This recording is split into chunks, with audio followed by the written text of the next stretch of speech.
when Eleanor Blackwood inherited a dilapidated 75-acre farm in rural Montana from her estranged father-in-law. She had no idea that beneath the weathered barn and fallow fields lay a sophisticated underground facility containing experimental military technology that had vanished from government records in 1989, technology that would expose a decades-long conspiracy and force the Pentagon to acknowledge a black project they'd spent 30 years denying ever existed. Before we jump back in, tell us where you're tuning in from, and if this story touches you, make sure you're subscribed, because tomorrow I've saved something extra special for you.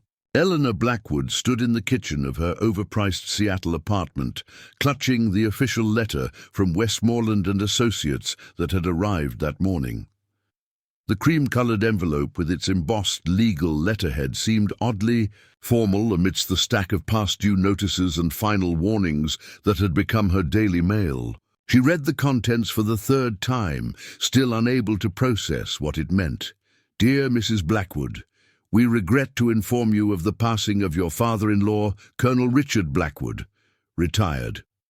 As per his last will and testament, you have inherited his property located at 1771 Whispering Pines Road, Clearwater County, Montana. The property consists of 75 acres, including a farmhouse, barn, and outbuildings in significant disrepair. Current assessed value, $68,000. Annual property taxes, $2,350. Eleanor let out a bitter laugh that echoed in the sparse apartment.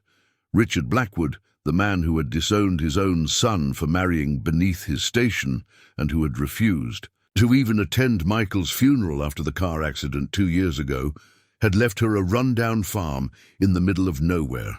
The timing felt like a calculated insult, arriving exactly when her life had reached its lowest point.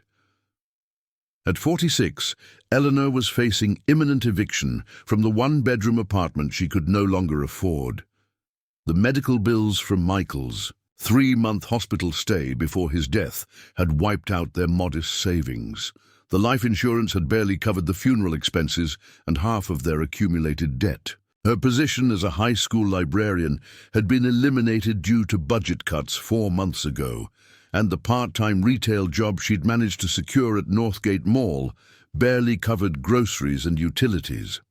The apartment complex had already served her with a 30-day notice. Her credit score had plummeted to the point where even the most understanding landlords winced when running her application. At night, Eleanor would sit at her small kitchen table with a calculator, running numbers that never added up to survival, wondering how a woman with a master's degree in library science and 20 years of professional experience could end up facing homelessness at middle age. She placed the letter on the kitchen counter that doubled as her dining table and workspace in the 650-square-foot apartment. The space had once felt cozy when shared with Michael. Now it felt like a prison cell decorated with the remnants of a life that was slipping away piece by piece. She'd already sold most of their furniture to cover last month's rent. The walls were bare, except for a single framed photo of her and Michael on their honeymoon in Puerto Vallarta, back when the future had seemed limitless and secure. Eleanor's phone buzzed with a text from her sister Diane in Phoenix. "Did you find another apartment yet? I'd offer our guest room again, but with the twins starting college this fall." The message trailed off into unspoken financial constraints. Eleanor appreciated the sentiment, but they both knew that Diane's household was stretched thin with 2 children in college. The brief stay Eleanor had spent with them after Michael's death had strained their relationship in ways that still hadn't fully healed. She replied with a vague reassurance that she was exploring options, technically not a lie given the letter sitting on her counter. The property taxes on the Montana farm were nearly what she paid in monthly rent for her apartment. Even if the farmhouse was habitable, which the attorney's detailed description suggested it wasn't, the remote location would mean abandoning any hope of finding work in her field. But as Eleanor stared at the eviction notice magneted to her refrigerator, she realized that her options had narrowed to a desperate point. She spent the evening researching Clearwater County, Montana, finding a sparsely populated region where the nearest town had fewer than 2,000 residents. The closest city of any size was more than an hour's drive from the property. Google Earth showed a cluster of buildings surrounded by fields that had clearly not been cultivated in years, with forest encroaching from the north. The farmhouse looked like it had last been updated during the Nixon administration, a two-story structure with peeling white paint and a sagging front porch. What puzzled Eleanor was why Richard Blackwood had owned this property at all. Her late husband had never mentioned his father having a farm in Montana. Richard had been a career military officer with the Army Corps of Engineers, stationed at bases across the country and overseas. According to Michael, they had never stayed anywhere longer than 3 years during his childhood. The colonel had retired to a gated community in Virginia, close to the Pentagon, where he occasionally consulted. A rundown Montana farm seemed wildly inconsistent with everything she knew about her father-in-law. More curious still was why he would leave it to her. Richard Blackwood had made his feelings about Eleanor abundantly clear during the few frigid holidays they had spent together during her marriage to Michael. The colonel had expected his son to marry the daughter of a fellow officer, or perhaps a successful professional, not a librarian from a working-class background whose father had been a unionized electrician. Every interaction had been polite, but glacial, with undercurrents of disapproval that Michael had tried unsuccessfully to smooth over. After Michael's death, Richard hadn't even called. A formal arrangement of lilies had arrived at the funeral with a card signed Colonel and Mrs. Blackwood, but no personal message. Eleanor had sent a thank-you note as etiquette demanded, but received no response. She had assumed that was the end of their minimal relationship. Yet here was this inheritance, arriving like a riddle she couldn't solve. Why would Richard Blackwood leave her property he had never mentioned? Why would he saddle her with taxes she couldn't afford on a farm that appeared worthless? Was it a final insult, a white elephant gift designed to add one more burden to her already overwhelming life? Or was there something about the property that made it significant in ways the legal description failed to capture?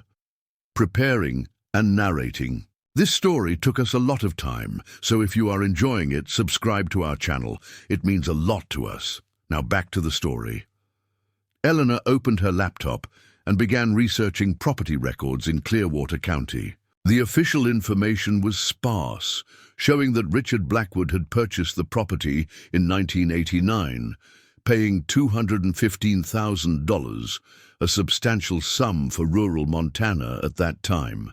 The records showed minimal improvements to the property since the purchase, just enough maintenance to keep the structures standing. Property taxes had been paid promptly every year, always by check from Richard's Virginia bank account. Eleanor tried to remember what Michael had told her about that period in his family's life. Richard had been stationed at Fort Belvoir in Virginia then, working on classified projects that he never discussed. Michael had been in college at Virginia Tech, rarely going home except for holidays. There had been no mention of Montana or any property purchase. Why would a career military officer based in Virginia buy a remote farm in Montana and keep it secret from his family? Eleanor continued digging, searching for any connection between Richard Blackwood and Montana.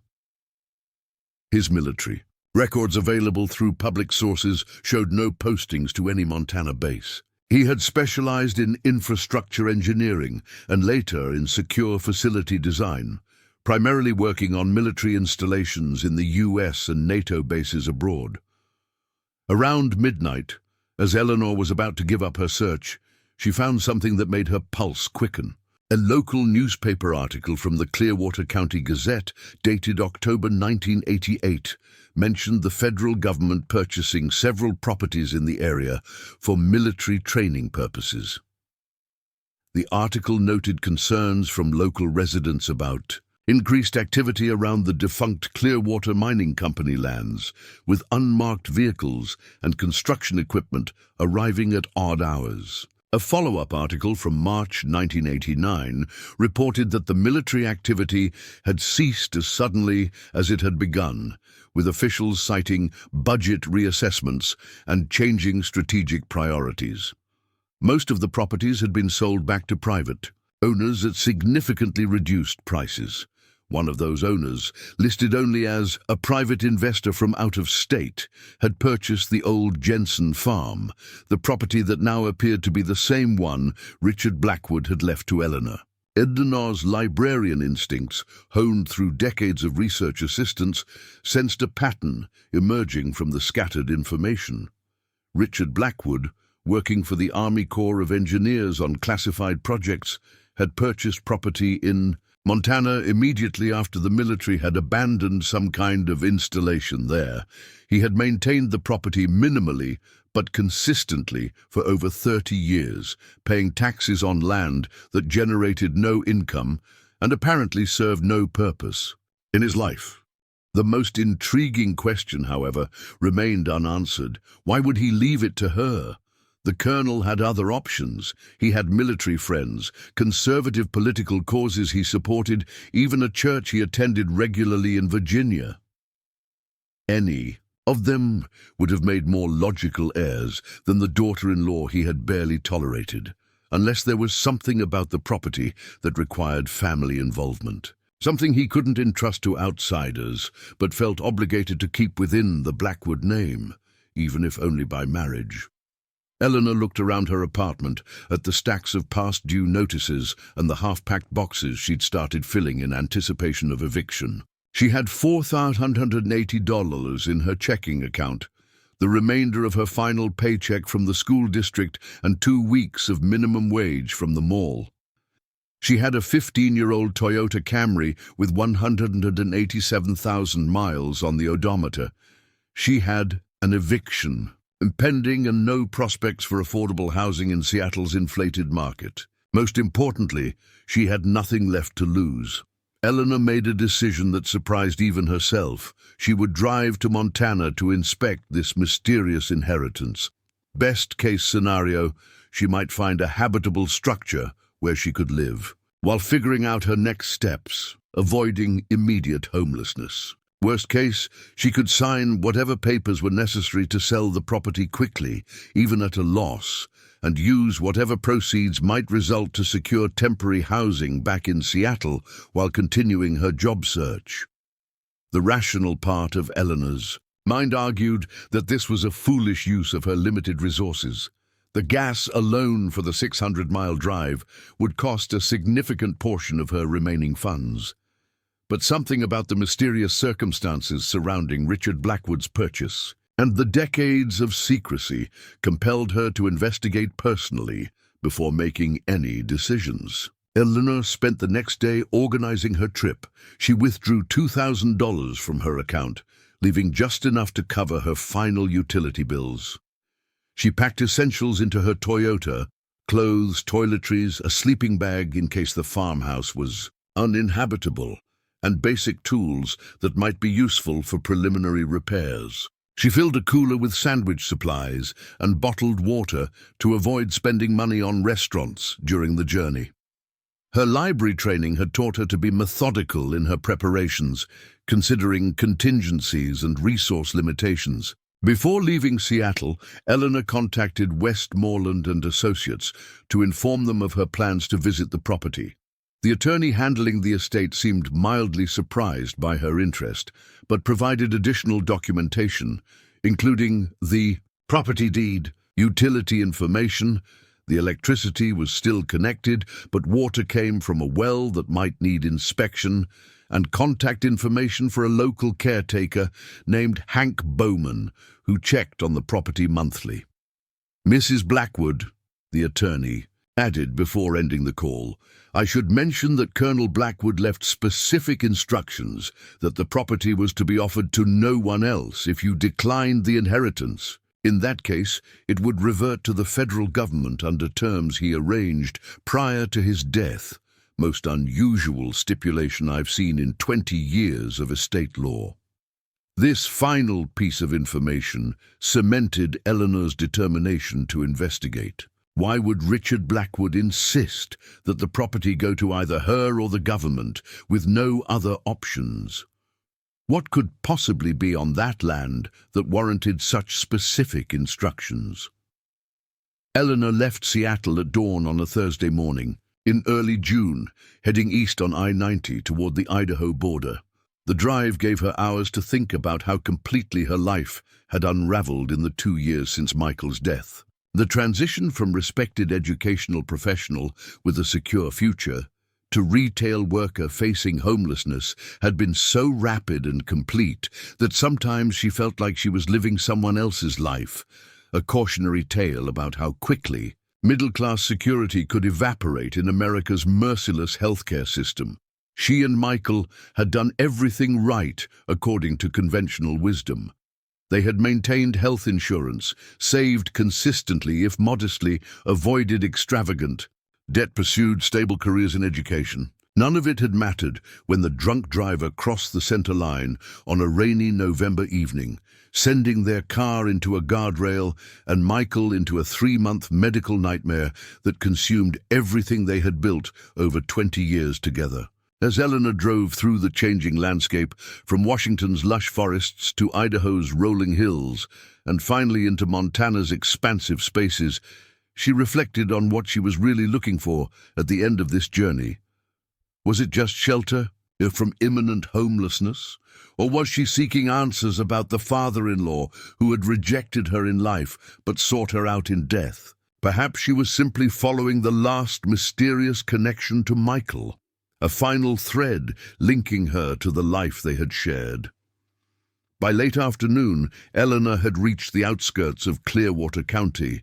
The landscape had transformed into a patchwork of small farms, abandoned mining operations, and stretches of pine forest climbing the surrounding mountains. Following her GPS through increasingly narrow country roads, she finally turned onto a gravel driveway marked by a weathered wooden sign reading, "Blackwood Property, no trespassing." The half-mile driveway curved through overgrown fields, before revealing the farmhouse she had seen in satellite images. The white 2-story structure looked even more dilapidated in person, with missing shingles, peeling paint, and windows that had been boarded over on the upper floor. Behind it stood a large red barn whose roof appeared to be partially collapsed. On one side, several smaller outbuildings, a shed, what might have been a chicken coop, and some kind of storage structure, were scattered around the property in various states of decay. Eleanor parked in front of the farmhouse and sat in her car, surveying what was now legally her property. The inheritance that had seemed like a cruel joke in Seattle now felt even more bewildering. Why would Richard Blackwood maintain this failing farm for 3 decades? What possible value could it have held for a man who had spent his life in the orderly environment of military bases and suburban developments? As she stepped out of her car, the silence struck her immediately. After years in Seattle, the complete absence of urban noise, no traffic, no airplanes overhead, no distant sirens, felt almost unnatural.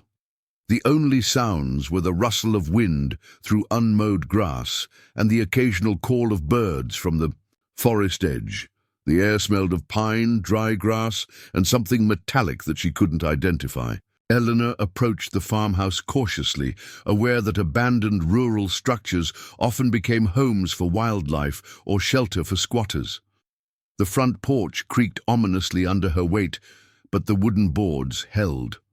The front door was secured with a padlock, for which she had been given a key by the attorney. It took several attempts to work the rusted mechanism, but eventually the lock opened with a reluctant snap. The interior of the farmhouse was surprisingly intact, if thick with dust and cobwebs. The furniture was sparse but serviceable.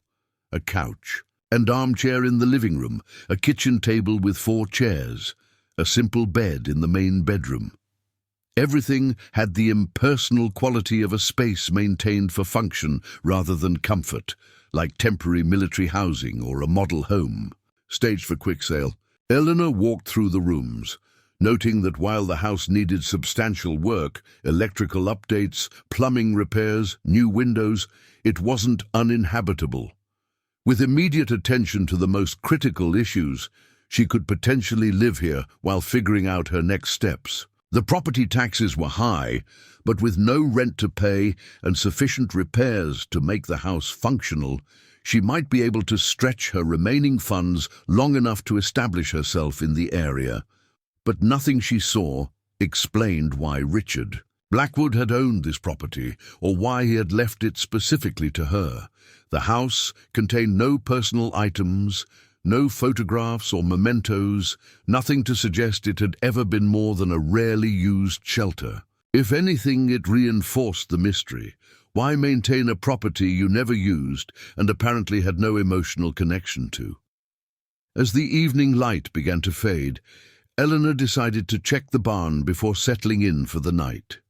She would need to drive into town tomorrow for supplies if she intended to stay, but tonight she could make do with her sleeping bag on the dusty but intact bed. She found a flashlight in her emergency kit and headed toward the barn as shadows lengthened across the overgrown fields. The barn was larger than it had appeared from a distance, with massive double doors on sliding tracks that had once allowed farm equipment to move in and out. One door was partially off its track, creating a gap large enough for Eleanor to slip through without attempting to move the heavy wooden structures. Inside, the space was cavernous and surprisingly empty. Unlike most farm barns, this one contained no stalls for animals, no storage areas for hay, no workshop space for equipment repair. The concrete floor was clear, except for a thin layer of dust and scattered leaves that had blown in through gaps in the walls. Eleanor swept her flashlight across the space, trying to understand its purpose. This wasn't a working farm barn. It was an empty shell. The beam of light caught something in the far corner, a metal hatch in the floor, approximately 4 feet square, with a circular handle like a bank vault. As Eleanor approached, she noticed that unlike everything else in the barn, this metal fixture was clean and well-maintained, its surface free of dust or corrosion. The hatch bore no identifying markings except for a small keypad mounted beside the handle. Eleanor knelt to examine it more closely, noticing that the concrete around the hatch was newer than the rest of the floor, suggesting it had been installed well after the barn was built. This was clearly not original farm equipment. This was something else entirely. Eleanor's heart raced as she considered the implications. An unmarked, secured hatch in an abandoned barn on property that had once been part of a mysterious military acquisition, now owned by a retired Army Corps of Engineers officer who had specialized in secure facility design. The connections were too significant to be coincidental. She tried the handle, expecting it to be locked, but to her surprise, it turned easily. The hatch lifted on hydraulic arms, revealing a steel staircase descending into darkness. Cool air wafted up from below, carrying the scent of metal, concrete, and something chemical that Eleanor couldn't identify. This was no root cellar or storm shelter. This was something far more sophisticated. Eleanor hesitated at the threshold of this discovery. Every instinct warned her about the dangers of entering an unknown underground structure on an isolated property. But the mystery of why Richard Blackwood had left her this farm had evolved into something far more intriguing than inheritance taxes or property values. Whatever lay beneath this barn had been important enough for him to maintain in secret for 30 years and then deliberately pass to her upon his death. Gripping her flashlight tightly, Eleanor began to descend the metal stairs into the darkness below. The staircase was longer than she expected, taking her at least 20 feet underground before ending at another metal door with a simple handle. This door opened as easily as the hatch above, suggesting that whatever security systems had once protected this facility were no longer active. Beyond the door, Eleanor found herself in what appeared to be an anteroom with concrete walls and another door ahead. To her astonishment, when she pushed this inner door open, lights activated automatically, illuminating a space that made her gasp in disbelief. She stood at the entrance to an underground facility that stretched far beyond what should have been possible beneath a dilapidated barn in rural Montana. The main chamber was approximately 50 feet wide and extended at least 100 feet ahead, with multiple doorways leading to other areas. The walls were reinforced concrete, lined with metal conduits and ventilation systems. Workstations with outdated computer equipment lined one wall, while the opposite side featured what appeared to be laboratories with specialized equipment still in place behind glass partitions. But what truly captured Eleanor's attention was the central area of the facility, where several large objects stood covered in heavy canvas tarps. These shapes, each approximately the size of a small car but with distinctive angular profiles, were clearly not farm equipment or storage containers. They had been arranged with precision in the center of the underground space, with enough room around each to allow for inspection or maintenance. Eleanor approached the nearest covered object, her hands trembling as she grasped the edge of the tarp. Whatever Richard Blackwood had hidden beneath this abandoned farm, whatever secret he had maintained for 3 decades and then deliberately passed to her, was about to be revealed. She pulled the heavy canvas back, unveiling what lay beneath, and understood immediately why her father-in-law had chosen her as his heir. Gleaming under the fluorescent lights was what could only be described as an experimental aircraft. But unlike any conventional plane or helicopter, its triangular shape, approximately 15 feet on each side, featured no visible propellers or jet engines. The surface was a dark material that seemed to absorb rather than reflect light, with no markings or insignia of any kind. A cockpit bubble suggested it was designed for a pilot, but the controls visible through the clear canopy resembled nothing Eleanor had ever seen in commercial or military aircraft. Eleanor stepped back, struggling to process what she was seeing. This wasn't just any secret. This was technology that appeared decades ahead of anything publicly acknowledged. And based on the covered shapes nearby, this wasn't a single prototype, but a collection of experimental craft that had somehow ended up buried beneath a Montana farm owned by a retired Army Corps of Engineers colonel. As her flashlight beam swept across the facility, Eleanor noticed a desk in what appeared to be an office area off the main chamber. On it sat a single envelope with her name handwritten on the front. Eleanor Blackwood. Inside was a letter dated just 3 months before Richard's death, written in the precise handwriting of a man trained in technical drafting. "Eleanor," it began, "if you are reading this, then I have died, and you have discovered what lies beneath. The farm. I owe you an explanation, though it may create more questions than answers. What you have found is Project Obsidian Echo, a black-budget program that officially never existed." Eleanor sank into the office chair, letter in hand, realizing that the inheritance she had initially dismissed as worthless was about to change everything. Not just for her, but potentially for our understanding of classified military technology and government secrecy spanning 3 decades. The crumbling farm had been merely camouflage for something far more valuable and dangerous, a secret that Richard Blackwood had determined only family could be trusted to handle properly.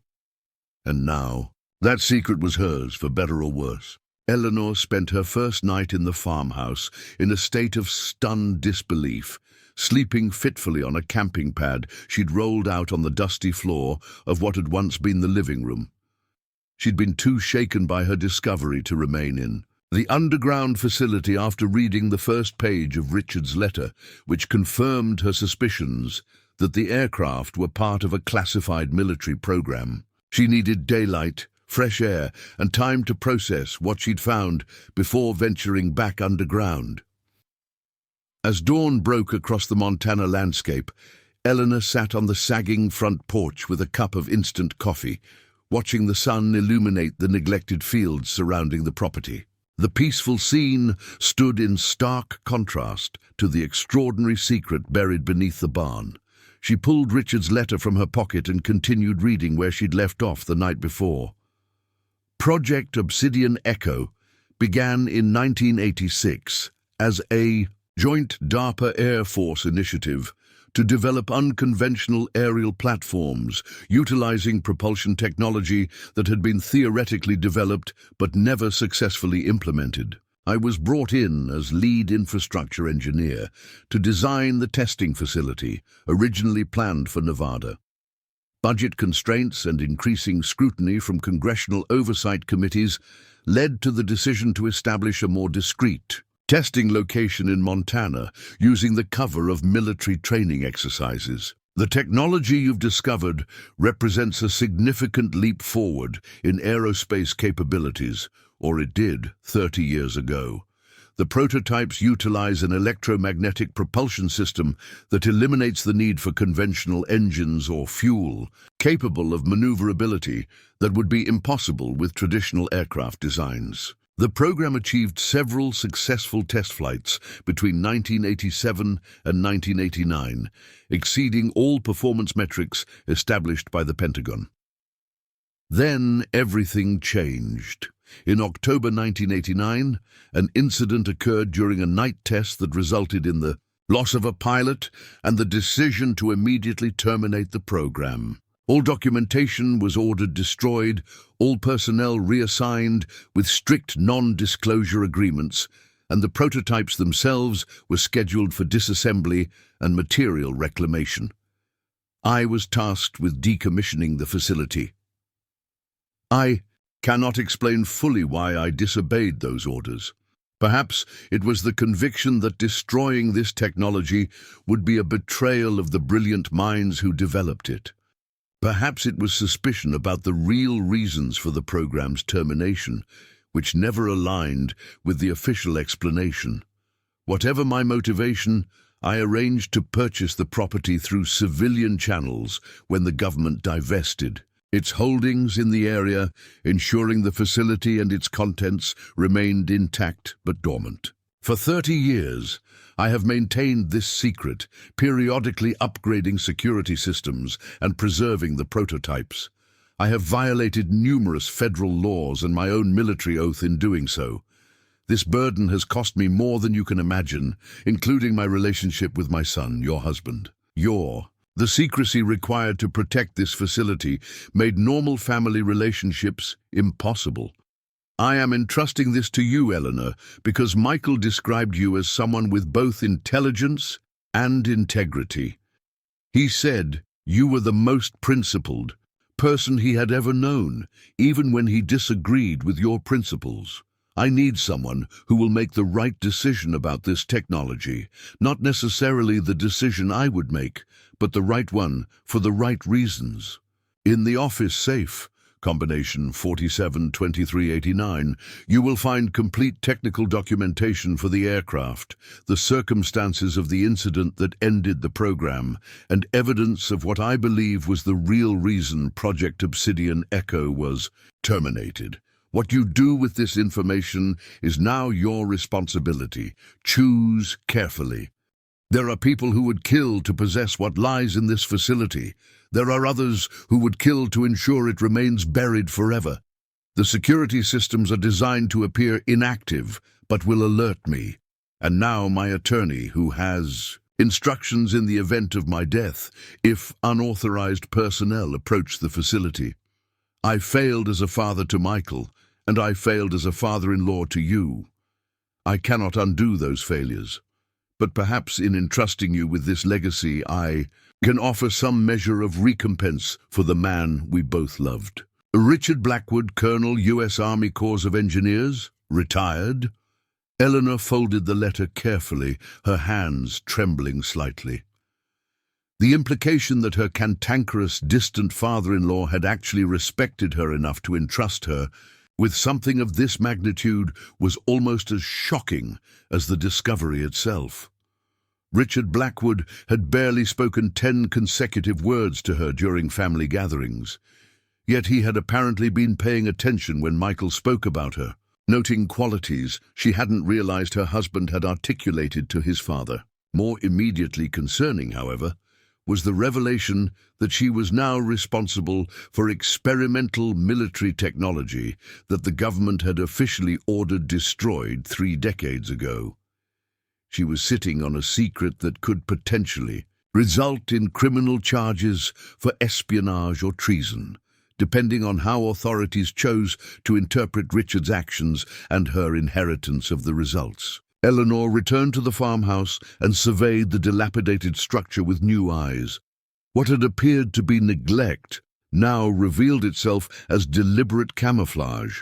Richard had maintained the property just enough to avoid attracting attention, while ensuring it appeared worthless to casual observation. The boarded-up windows on the second floor weren't due to damage, but were strategically placed to prevent anyone from gaining a view of the barn from an elevated position. The overgrown fields provided a natural buffer zone that would make it immediately apparent if vehicles approached from any direction. She needed to see what else Richard had left in the safe. Eleanor returned to the barn and descended once more into the underground facility, this time less shocked by its existence but more attuned to its details. In daylight, filtering through small disguised ventilation shafts, she could see that the facility was much more sophisticated than her initial impression. The environmental systems were still functioning, maintaining stable temperature and humidity. The electrical systems appeared to be drawing minimal power, enough to keep essential functions operational without creating a suspicious power signature on the property's utility records. Eleanor located the office and the safe, mentioned in Richard's letter. The combination worked on the first attempt, revealing several sealed document boxes, external hard drives, and a smaller metal case. She began with what appeared to be the primary technical documentation, hundreds of pages of specifications, test results, and theoretical frameworks for the propulsion system used in the aircraft.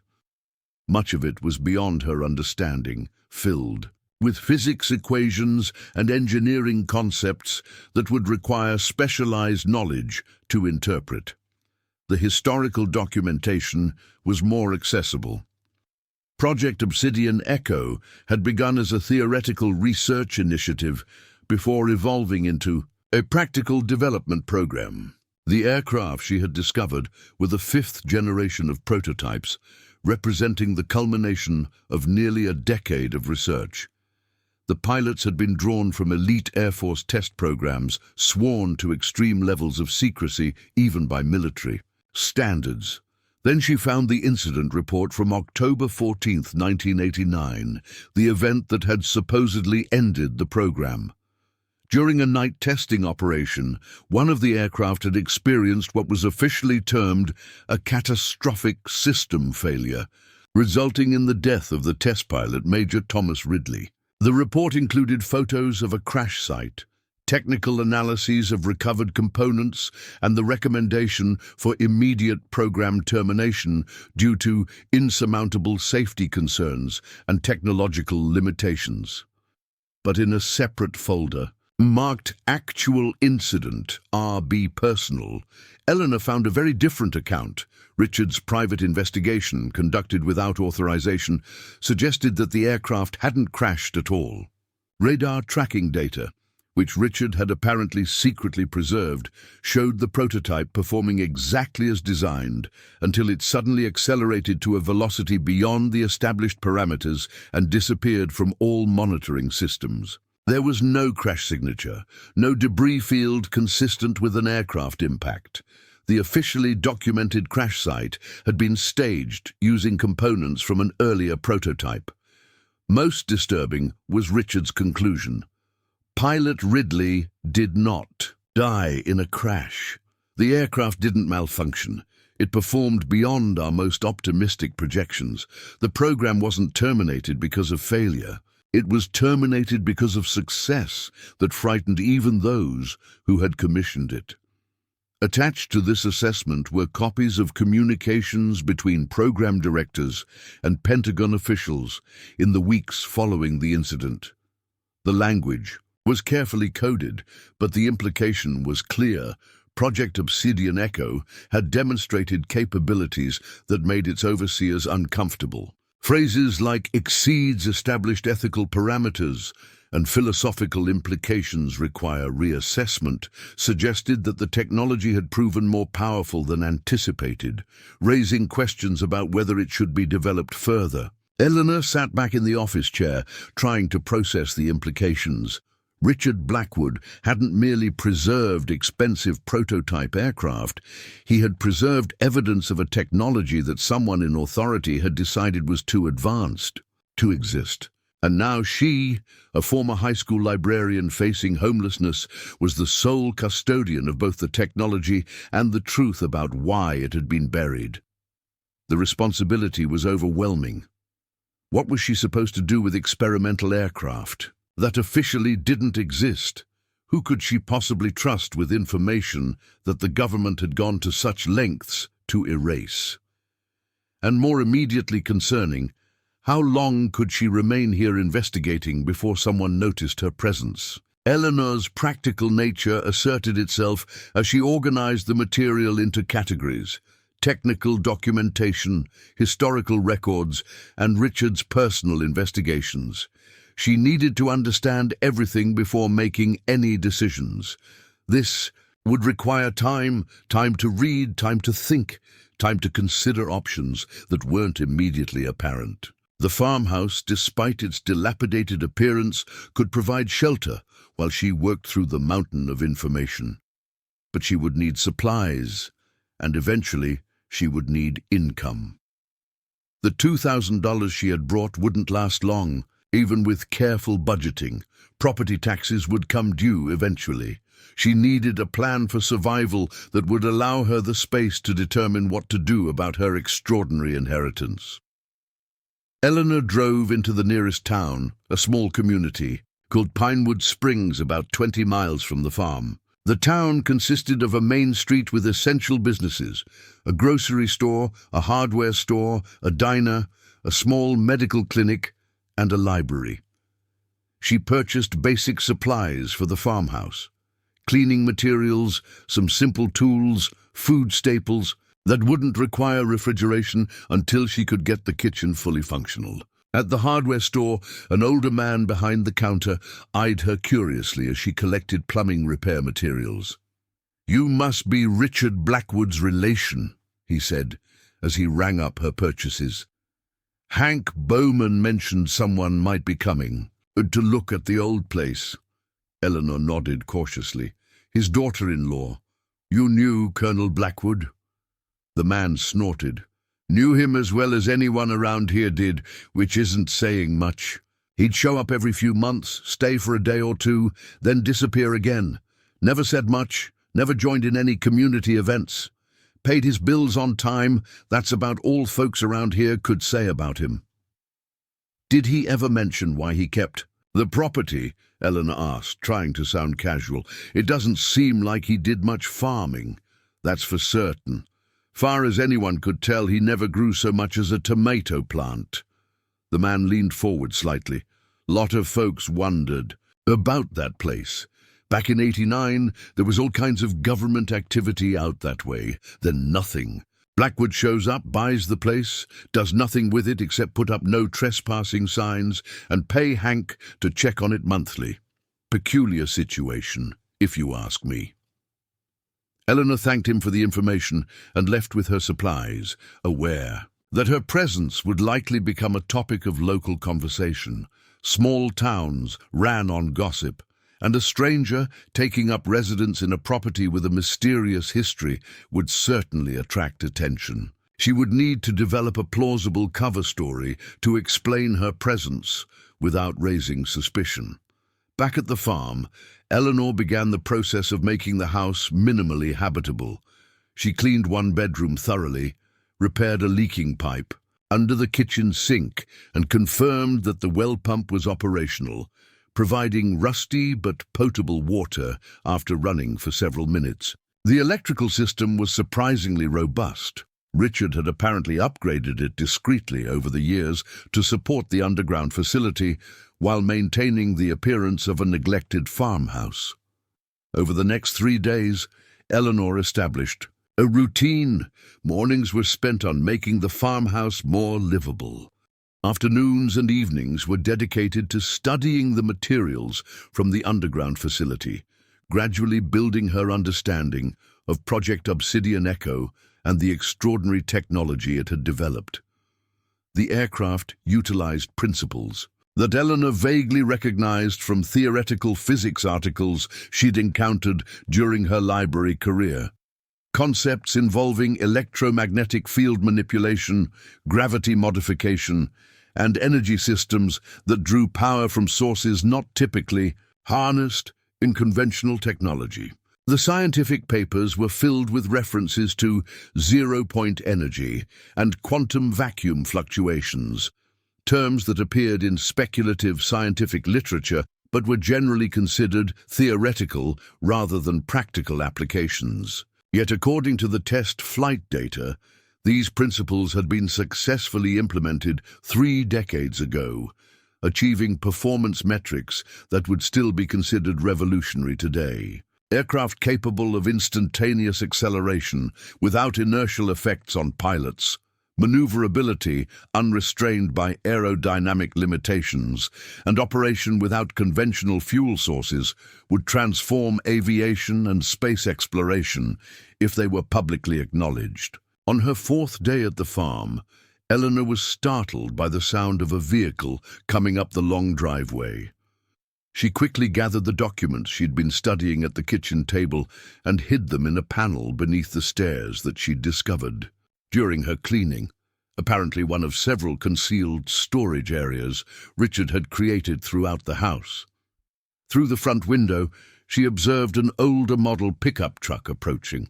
A man in his 60s with a weathered face and a dim flannel shirt stepped out, looking around curiously before approaching the porch. This must be Hank Bowman, the caretaker mentioned in the attorney's information.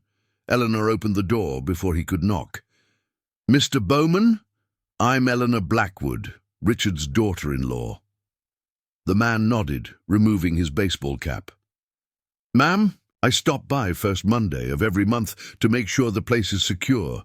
Didn't realize anyone would be here.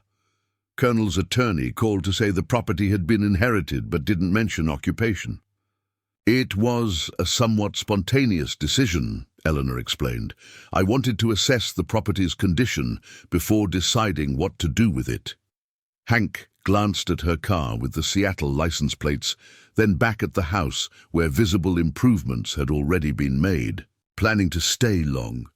"I'm not sure yet," Eleanor replied honestly. "My circumstances in Seattle changed recently. I'm considering options." Hank seemed to accept this explanation. "Well, I know most about this property of anyone around. Here, I expect. Colonel hired me back in '89 when he first bought the place.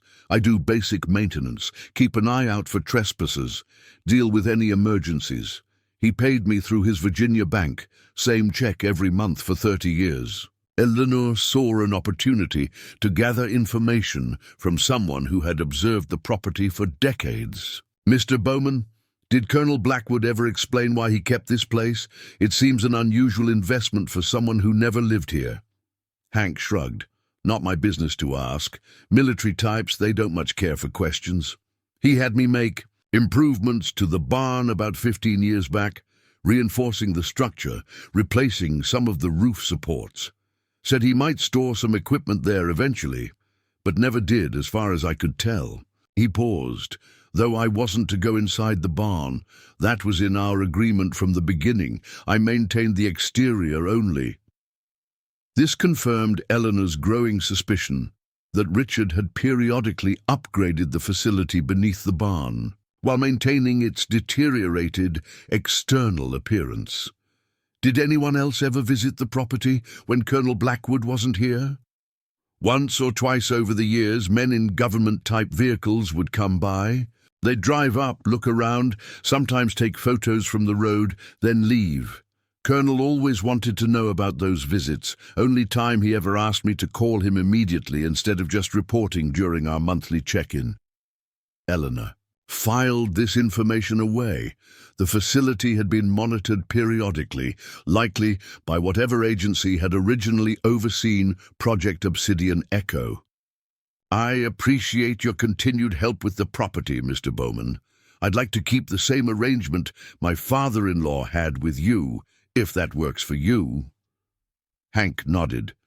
That's fine by me, Mrs. Blackwood. You need anything specific done around the place?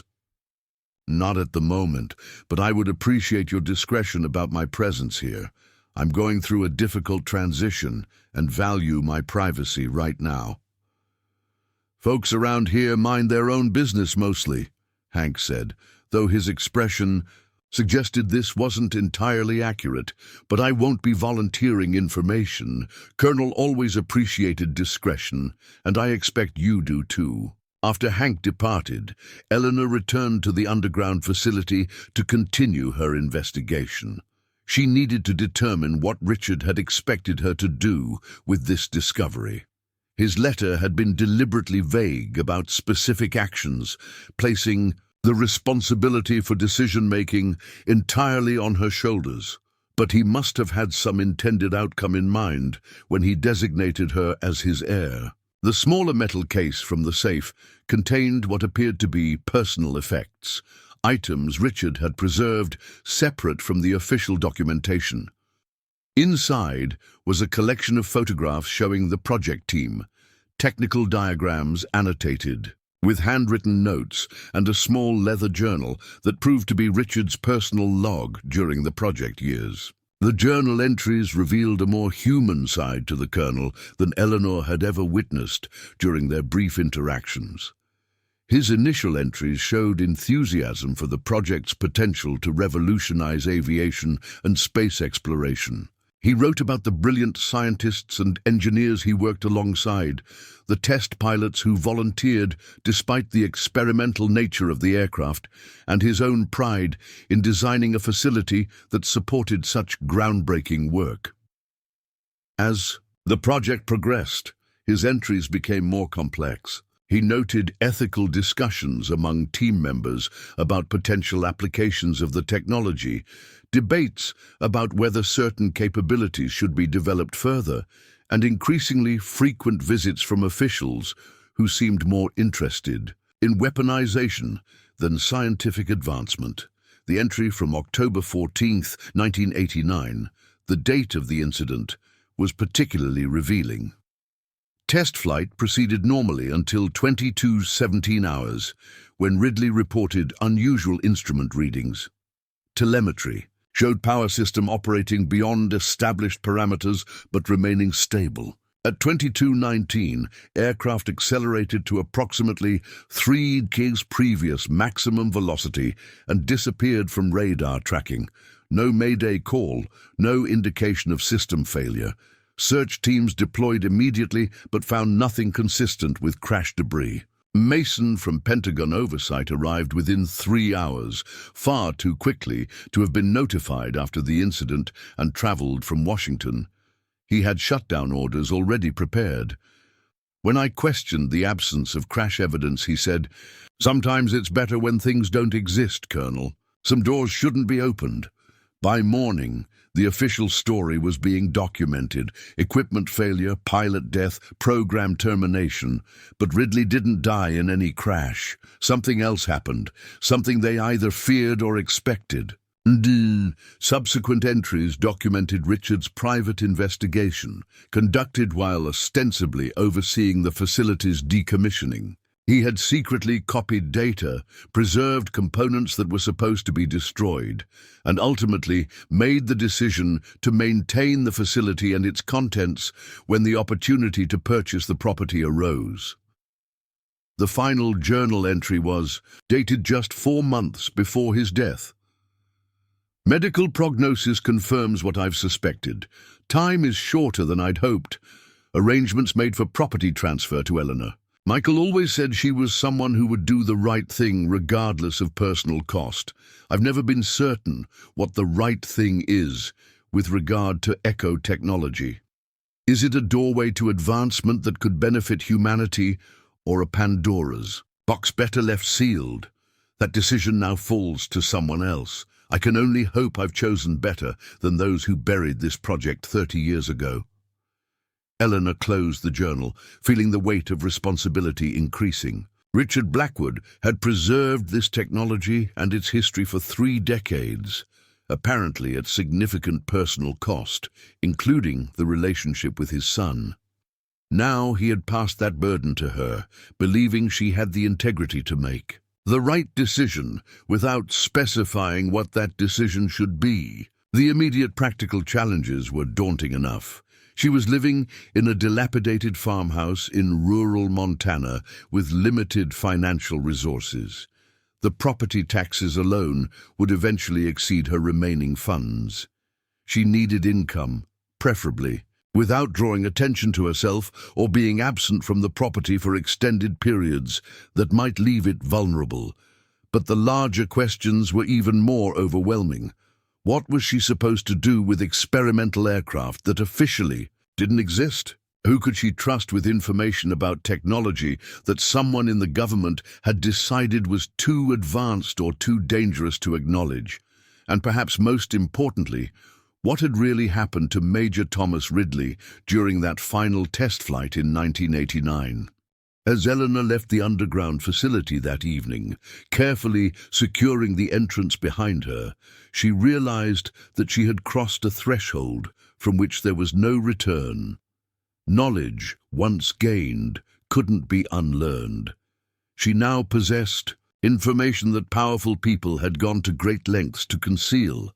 Whether that made her important or merely endangered remained to be seen. That night, as a spring storm rolled across the Montana landscape, sending rain drumming against the farmhouse roof, Eleanor made a decision. She would stay and continue investigating, at least until she fully understood what Richard had preserved, and why. She would find a way to support herself locally, establishing a presence that wouldn't attract undue attention. And she would be extremely careful about who, if anyone, she eventually shared this discovery with. As lightning illuminated the neglected fields surrounding the farmhouse, Eleanor thought about how completely her life had transformed in less than a week.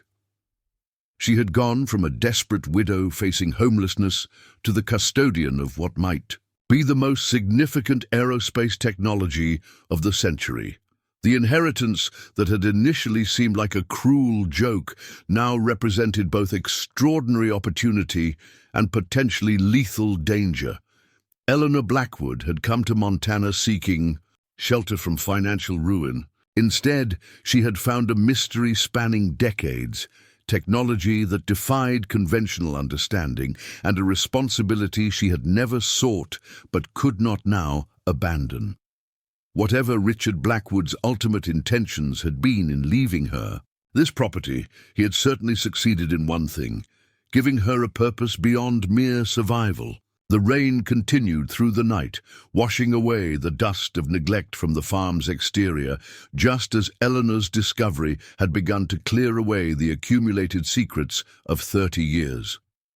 By morning, both the land and its new owner would begin the process of renewal, facing a future neither had anticipated, but both would now navigate together.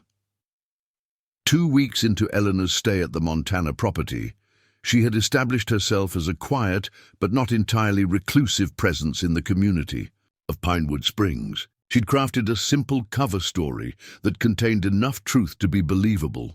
A recently widowed librarian who had inherited family property and was taking time to reassess her life after professional setbacks. The locals had accepted this explanation with the polite distance typical of rural communities, curious but not intrusive. Eleanor had secured part-time work at the town's small library 3 days a week, giving her a modest income while maintaining her presence at the farm. The library director, Martha Collins, had been delighted to find someone with professional experience willing to work for rural Montana wages.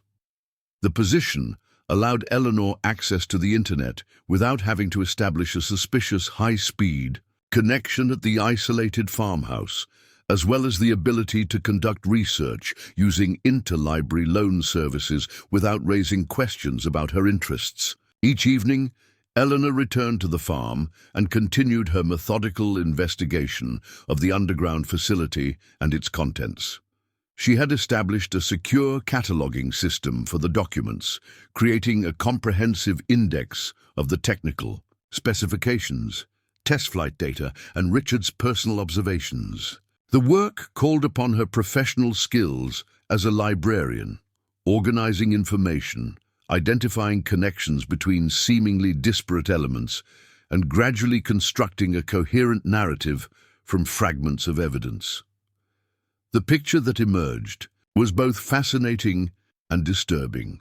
Project Obsidian Echo had begun as a theoretical exploration of alternative propulsion systems, inspired partly by declassified research from the 1950s that had been abandoned as impractical. A breakthrough in electromagnetic field theory in the early 1980s had revitalized interest in the concept, leading to the formation of a small research team operating under deep cover within DARPA's Advanced Aerospace Division.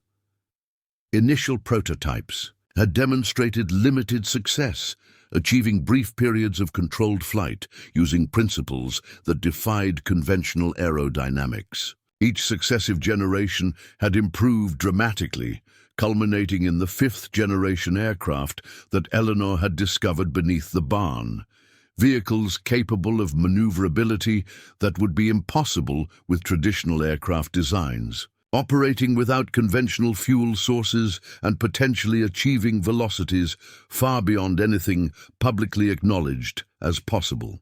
But the most troubling aspect of Eleanor's research involved the incident that had officially ended the program. Major Thomas Ridley's final test flight had been scheduled as a routine evaluation of new guidance systems. According to Richards' private notes, nothing about the mission parameters had suggested it would be extraordinary. Yet something had happened during that flight, something that had frightened the program's overseers enough to immediately terminate a project that had consumed millions in black budget funding and shown remarkable promise.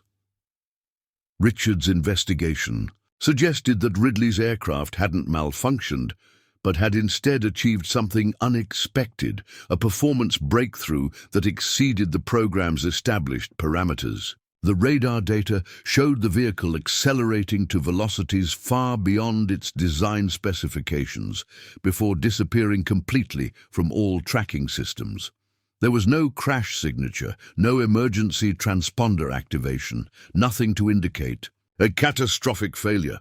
The aircraft and its pilot had simply vanished. The official explanation, equipment failure resulting in a fatal crash, had been constructed after the fact, complete with staged debris and falsified technical analyses. Richard had documented discrepancies in the official report, noting components that couldn't have failed in the manner described and inconsistencies in the timeline of emergency response activities. Most telling were communications he had preserved between program directors and Pentagon officials in the weeks following the incident, suggesting that something about Ridley's flight had demonstrated capabilities that made even the military uncomfortable. On her 17th day at the farm, Eleanor made a discovery that shifted her understanding of the entire situation. In a sealed metal container marked only with Richard's initials, she found what appeared to be a personal recorder belonging to Major Ridley. The device contained a series of audio logs the pilot had made prior to his final flight, apparently without the knowledge of program administrators. Eleanor connected the device to a laptop she'd purchased in town and began listening to Ridley's recordings. The early entries were routine, Technical observations about aircraft performance, notes about minor equipment issues, personal reflections on the pressures of working in a classified program. But the final entry, recorded the morning of October 14, 1989, was different. This is Major Thomas Ridley, personal log, October 14th, 0700 hours. I've been reviewing the telemetry from yesterday's systems check, and there's something I can't reconcile with our established models. The power fluctuations we observed during the high-speed run weren't anomalies. They were indications of a harmonic resonance I don't think the engineers have accounted for. When the field generators synchronize at specific frequencies, there's a cascading effect that appears to create a self-reinforcing energy pattern. I've run the calculations 3 times, and if I'm right, this configuration could potentially generate effects beyond anything we've theorized. I haven't reported this to Walker or Mitchell yet. I want to verify during today's test flight before bringing it to their attention. The implications are significant. If the resonance pattern behaves as I suspect it might, we're not just looking at a new propulsion system. We could be looking at something that fundamentally alters our understanding of physical limitations. I keep thinking about something Dr. Levinson said during the Phase 3 briefing, that we might be approaching this all wrong, that we're not just building a better aircraft, but potentially opening a door to something we don't fully comprehend. At the time, I thought he was being melodramatic. Now, I'm not so sure. Tonight's test parameters should allow me to confirm these observations without exceeding safety protocols. If I'm right, well, I guess we'll see where this door leads. Eleanor listened to the recording 3 times, trying to understand the implications. Ridley had discovered something unexpected about the aircraft's capabilities, something he believed might go beyond mere propulsion innovations to something more profound. And he had planned to investigate this discovery during the very flight that had resulted in his disappearance. This revelation aligned with Richard's suspicions that the program hadn't been terminated because of failure, but because of success. A success that exceeded the boundaries of what its overseers had anticipated or perhaps intended. But what exactly had Ridley discovered? What door had he believed they were opening? Eleanor returned to the technical documentation with renewed focus, searching for references to resonance patterns, harmonic frequencies, or unexpected energy configurations. She found scattered mentions in the engineer's notes, observations about anomalous readings during certain test sequences, theoretical discussions about potential field effects beyond the established parameters, cautionary notes about unpredictable system behaviors at specific power levels. Dr. Alexei Levinson, the physicist Ridley had mentioned, appeared frequently in these discussions. His contributions to the theoretical framework underlying the propulsion system had been fundamental, but his notes often contained speculative comments that his colleagues seemed to treat with polite skepticism. He repeatedly suggested that the electromagnetic fields they were generating might interact with physical space in ways their instruments weren't designed to detect or their theories couldn't fully explain. In the report dated 6 months before Ridley's final flight, Levinson had written, "We continue to approach this technology as if we are merely building a more efficient engine, when the evidence increasingly suggests we may be manipulating fundamental properties of space-time itself. The question is not whether our craft can achieve unprecedented velocities, but whether they might, under specific conditions, transcend the conventional boundaries of movement through space as we understand it." The report had been marked speculative, not for general distribution, and didn't appear in the official program documentation.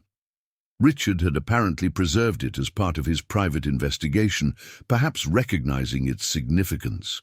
Only after Ridley's disappearance, Eleanor was beginning to form a hypothesis about what might have happened during that final test flight.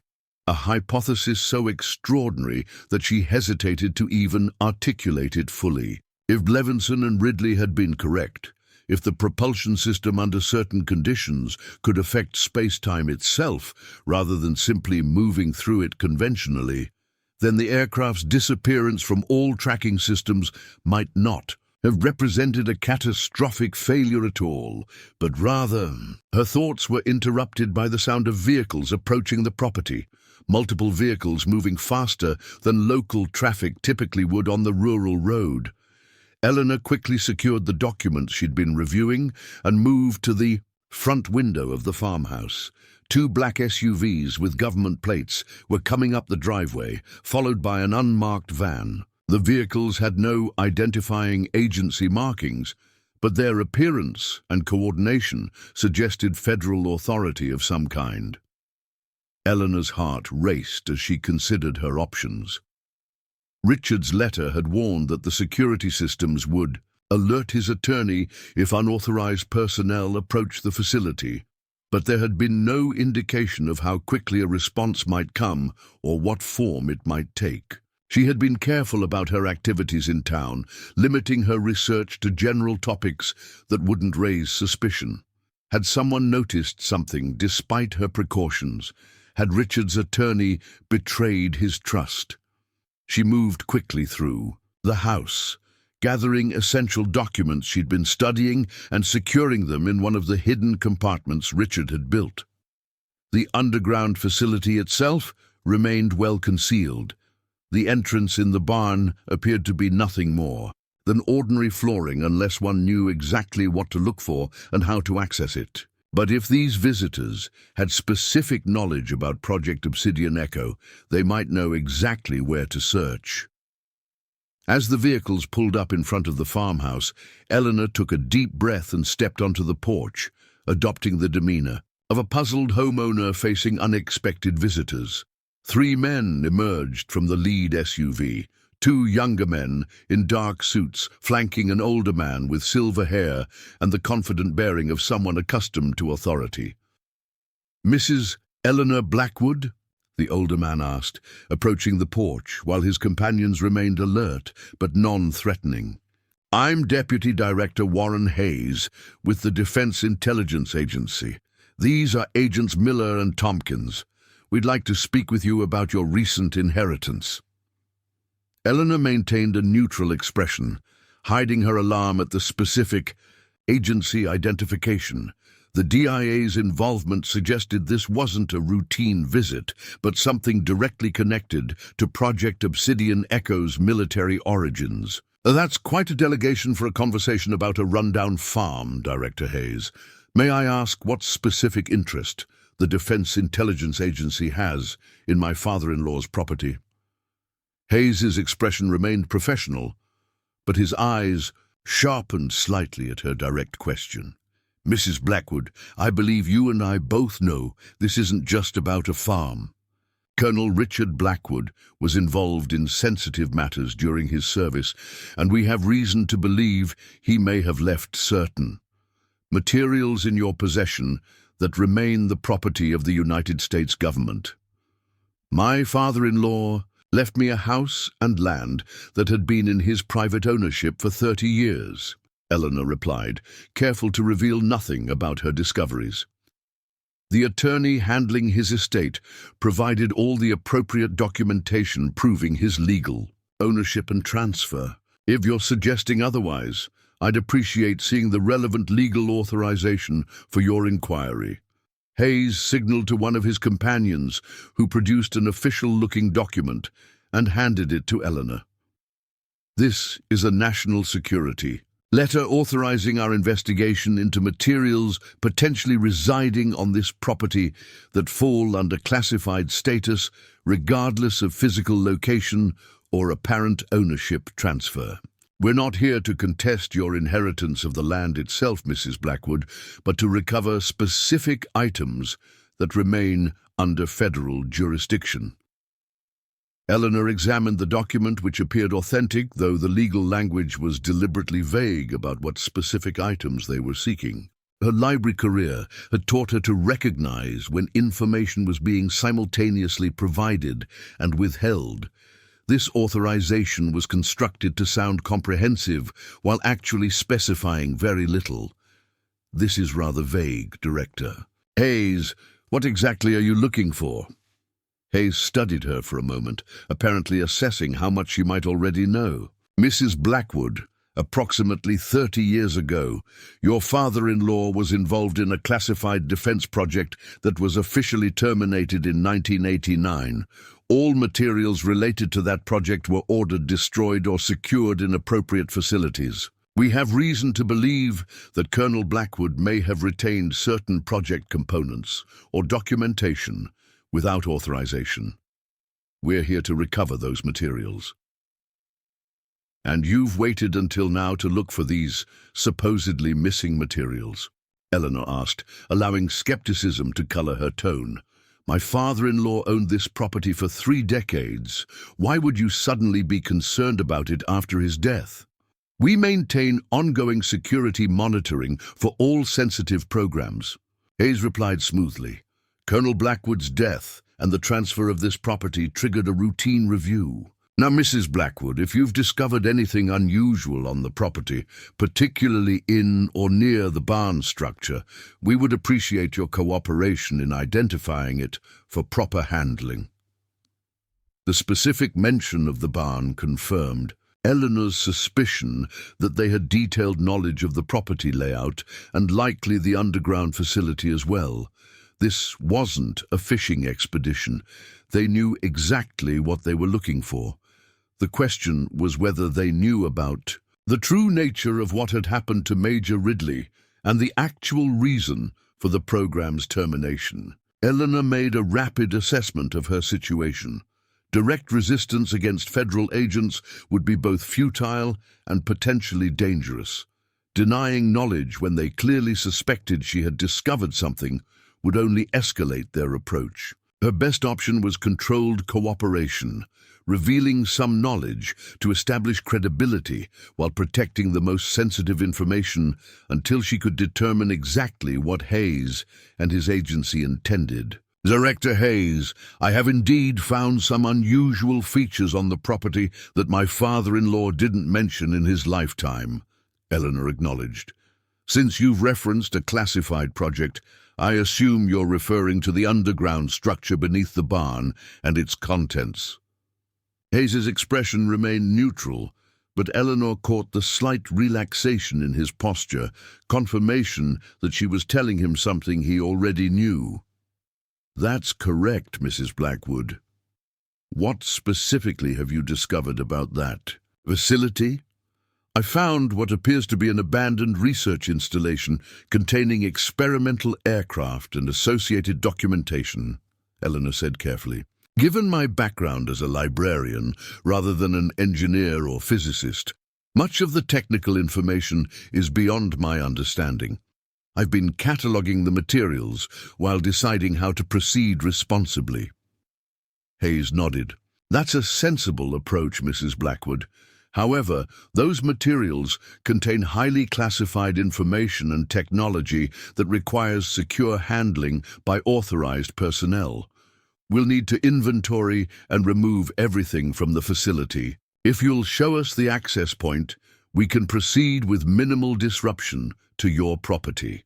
Eleanor recognized the pivot in his approach, from interrogation to cooperative removal, skipping entirely any discussion of what the materials actually represented or why they had remained hidden for 30 years. This confirmed her suspicion that Hayes was not interested in transparency about Project Obsidian Echo, but rather in quietly removing evidence of its existence. Before I consider that request, Director Hayes, I'd like to understand something, Eleanor said, deliberately slowing the conversation. The documentation I've reviewed suggests that Project Obsidian Echo was terminated under unusual circumstances involving the disappearance of a test pilot named Major Thomas Ridley. The official report indicates equipment failure and a fatal crash, but the evidence I've seen contradicts that explanation. Would you care to clarify what actually happened? Hayes's expression hardened, and the agents flanking him subtly shifted their posture to more alert stances. Mrs. Blackwood, you're venturing into matters that remain classified at the highest levels. Whatever speculation Colonel Blackwood may have documented does not override official determinations about that incident. Our current concern is securing materials that pose potential national security risks if left unattended. I understand security concerns, Director, Eleanor replied, but I'm troubled by discrepancies between the official account and the evidence my father-in-law preserved. Major Ridley's final flight appears to have demonstrated capabilities beyond what your agency expected, or perhaps intended. His disappearance wasn't the result of a crash, but of something else entirely. Something that frightened Project Obsidian. Echo's overseers enough to immediately terminate a promising program. Hayes stared at her for a long moment, reassessing her knowledge and its implications. When he spoke again, his tone had shifted from bureaucratic to intensely personal. Mrs. Blackwood, you seem like an intelligent woman who has found herself in a situation not of her making. Let me be direct. You have discovered technology and information that remains vitally important to national security even 30 years later. Whatever theories Richard Blackwood developed about the program's termination were the speculations of a man who lacked full context. And what context am I missing, Director? Eleanor pressed. Hayes glanced at the agents beside him, then made a decision. Come with me, please. He gestured toward his vehicle. I'd prefer to continue this conversation privately. Eleanor hesitated, weighing the risks of isolation against the opportunity to gain more information. After a moment's consideration, she nodded and followed Hayes to his SUV, where he opened the rear door and invited her to sit inside with him while the agents maintained a respectful distance. Once they were seated with the doors closed, Hayes's demeanor changed subtly, less the government official and more the weary veteran of classified operations. Mrs. Blackwood, I was a junior analyst assigned to Project Obsidian Echo's Oversight Committee in 1989. I was present for Major Ridley's final test flight and the subsequent decision to terminate the program. Colonel Blackwood was partially correct. In his assessment, the official explanation of equipment failure was constructed after the fact, but his speculation about why we shut down the program missed crucial elements. Eleanor listened intently, recognizing that Hayes was offering information few people had ever been privy to. What really happened to Major Ridley? Hayes looked out the window at the Montana landscape for a moment before answering.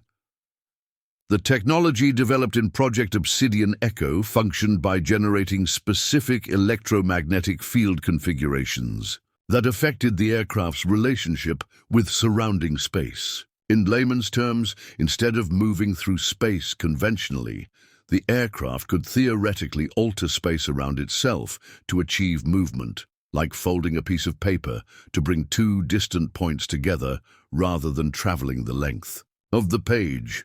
Dr. Levinson's theory about manipulating space-time, Eleanor said, nodding. I found his reports. Levinson was brilliant but considered somewhat fringe by his colleagues, until Ridley's final flight proved him right, Hayes confirmed. During that test, Ridley apparently discovered a resonance pattern that dramatically amplified the field effects. According to the telemetry we received before losing contact, the aircraft didn't just achieve unprecedented velocity, it generated a field configuration that created what Levinson later termed a transitional boundary event. Meaning what? Exactly. Meaning Major Ridley and his aircraft didn't crash, Mrs. Blackwood. They transitioned elsewhere. The field effect didn't just move the aircraft through our space, it moved it out of our space entirely. Eleanor absorbed this confirmation of her growing suspicion into another dimension, another reality. Hayes shrugged slightly. Levinson had multiple theories: parallel dimension, alternate phase state, non-local transition. The terminology varied, but the implications were consistent. We had inadvertently developed technology that could move objects beyond the boundaries of our observable universe, and we had no way to control that transition or ensure return. "So you shut down the program because it was too successful," Eleanor said. "Not because it failed, but because it achieved something you weren't prepared to handle." "We shut it down because it represented an existential risk," Hayes corrected. "Imagine this technology deployed at scale, Mrs. Blackwood. Aircraft that could appear and disappear at will, potentially transition between different points in space instantaneously, possibly even between different realities." The military applications were obvious and terrifying, but so were the risks of unintended consequences. What if these transitions weakened the boundaries between realities? What if they created instabilities we couldn't predict or control? Eleanor considered this perspective, but instead of researching these questions, understanding the implications more fully, you buried everything. The consensus among those with sufficient clearance to know the full story was that some technological thresholds shouldn't be crossed until we have the wisdom to manage the consequences, Hayes said. Obsidian Echo was advancing faster than our ethical frameworks or safety protocols could adapt. The decision was made to suspend research until we had developed better theoretical understanding of the fundamental principles involved. Yet here we are, 30 years later, Eleanor observed. Has that understanding materialized? Hayes's expression acknowledged the point. Progress has been slower than anticipated. Theoretical physics has advanced significantly, but practical applications remain challenging without the original research. Which brings us to the present situation. The materials Richard Blackwood preserved represent both an opportunity to advance that understanding and a significant security risk if they became widely known. What do you intend to do with the aircraft and documentation if I allow you to remove them? Eleanor asked directly. They would be secured in an appropriate facility and evaluated by cleared specialists, Hayes replied. The goal would be responsible research continuation with appropriate oversight, not immediate technological deployment. Eleanor studied him, trying to assess his sincerity. And Major Ridley? Has there ever been any indication of what happened to him after he disappeared? Hayes hesitated before answering. There have been anomalies over the years, unexplained radar contacts with signatures similar to Obsidian Echo aircraft, brief electromagnetic disturbances with field characteristics matching the patterns recorded during Ridley's final flight. Nothing conclusive, but enough to suggest that whatever transition occurred might not be permanently one way. This revelation shifted Eleanor's understanding of the situation dramatically. If there was even the possibility that Ridley's transition could be reversed or that communication across whatever boundary he had crossed might be established, the ethical implications of suppressing the technology took on new dimensions. This wasn't just about advanced propulsion systems or military applications. It was potentially about a human being stranded somewhere beyond conventional reality. Director Hayes, I appreciate your candor, Eleanor said after a moment's reflection, but I need to consider carefully what happens to these materials. My father-in-law preserved them at significant personal cost because he believed they were too important to be simply buried in government archives. Before I make any decisions about cooperation, I need assurances about how this technology will be handled moving forward. Hayes studied her with newfound respect. What kind of assurances would satisfy you, Mrs. Blackwood? Eleanor had been formulating this answer since discovering the facility. First, acknowledgement of what really happened to Major Ridley. Not public disclosure necessarily, but honesty with his family if they're still living. Second, a commitment to research focused on understanding the transition phenomenon with potential recovery or communication as a priority. And third, My continued involvement as a civilian observer with appropriate security clearance, ensuring the research remains focused on understanding rather than weaponization. Hayes raised an eyebrow. Those are substantial requests from someone who was a high school librarian 2 months ago. And this is a substantial discovery that my father-in-law entrusted specifically to me, Eleanor countered. He believed I would make the right decision for the right reasons. I'm trying to honor that trust. The deputy director considered her terms silently for nearly a minute before responding. I cannot unilaterally authorize such arrangements, Mrs. Blackwood, but I can present your conditions to those with appropriate authority and advocate for their acceptance, given the unique circumstances and the potential value of your continued cooperation. Eleanor nodded. That's a reasonable starting point. In the meantime, I propose a compromise. Your team can begin cataloging the materials in the facility today, with my presence and supervision. Nothing leaves the property until we have a formal agreement addressing my concerns. Does that seem workable to you, Director Hayes? Hayes extended his hand. That's acceptable, Mrs. Blackwood. And under the circumstances, I think you can call me Warren. As they shook hands, Eleanor reflected on how completely her life had transformed in less than 3 weeks. From facing eviction and financial ruin, she had become the pivotal figure in negotiations about classified technology that could potentially alter humanity's understanding of reality itself. The inheritance that had initially seemed like a cruel joke had revealed itself to be a responsibility of almost unimaginable significance. Eleanor and Hayes exited the vehicle and approached the waiting agents. We'll be conducting a preliminary inventory of the facility, Hayes informed them. Mrs. Blackwood will accompany us as the legal property owner. Standard documentation. Protocols. No removals at this stage.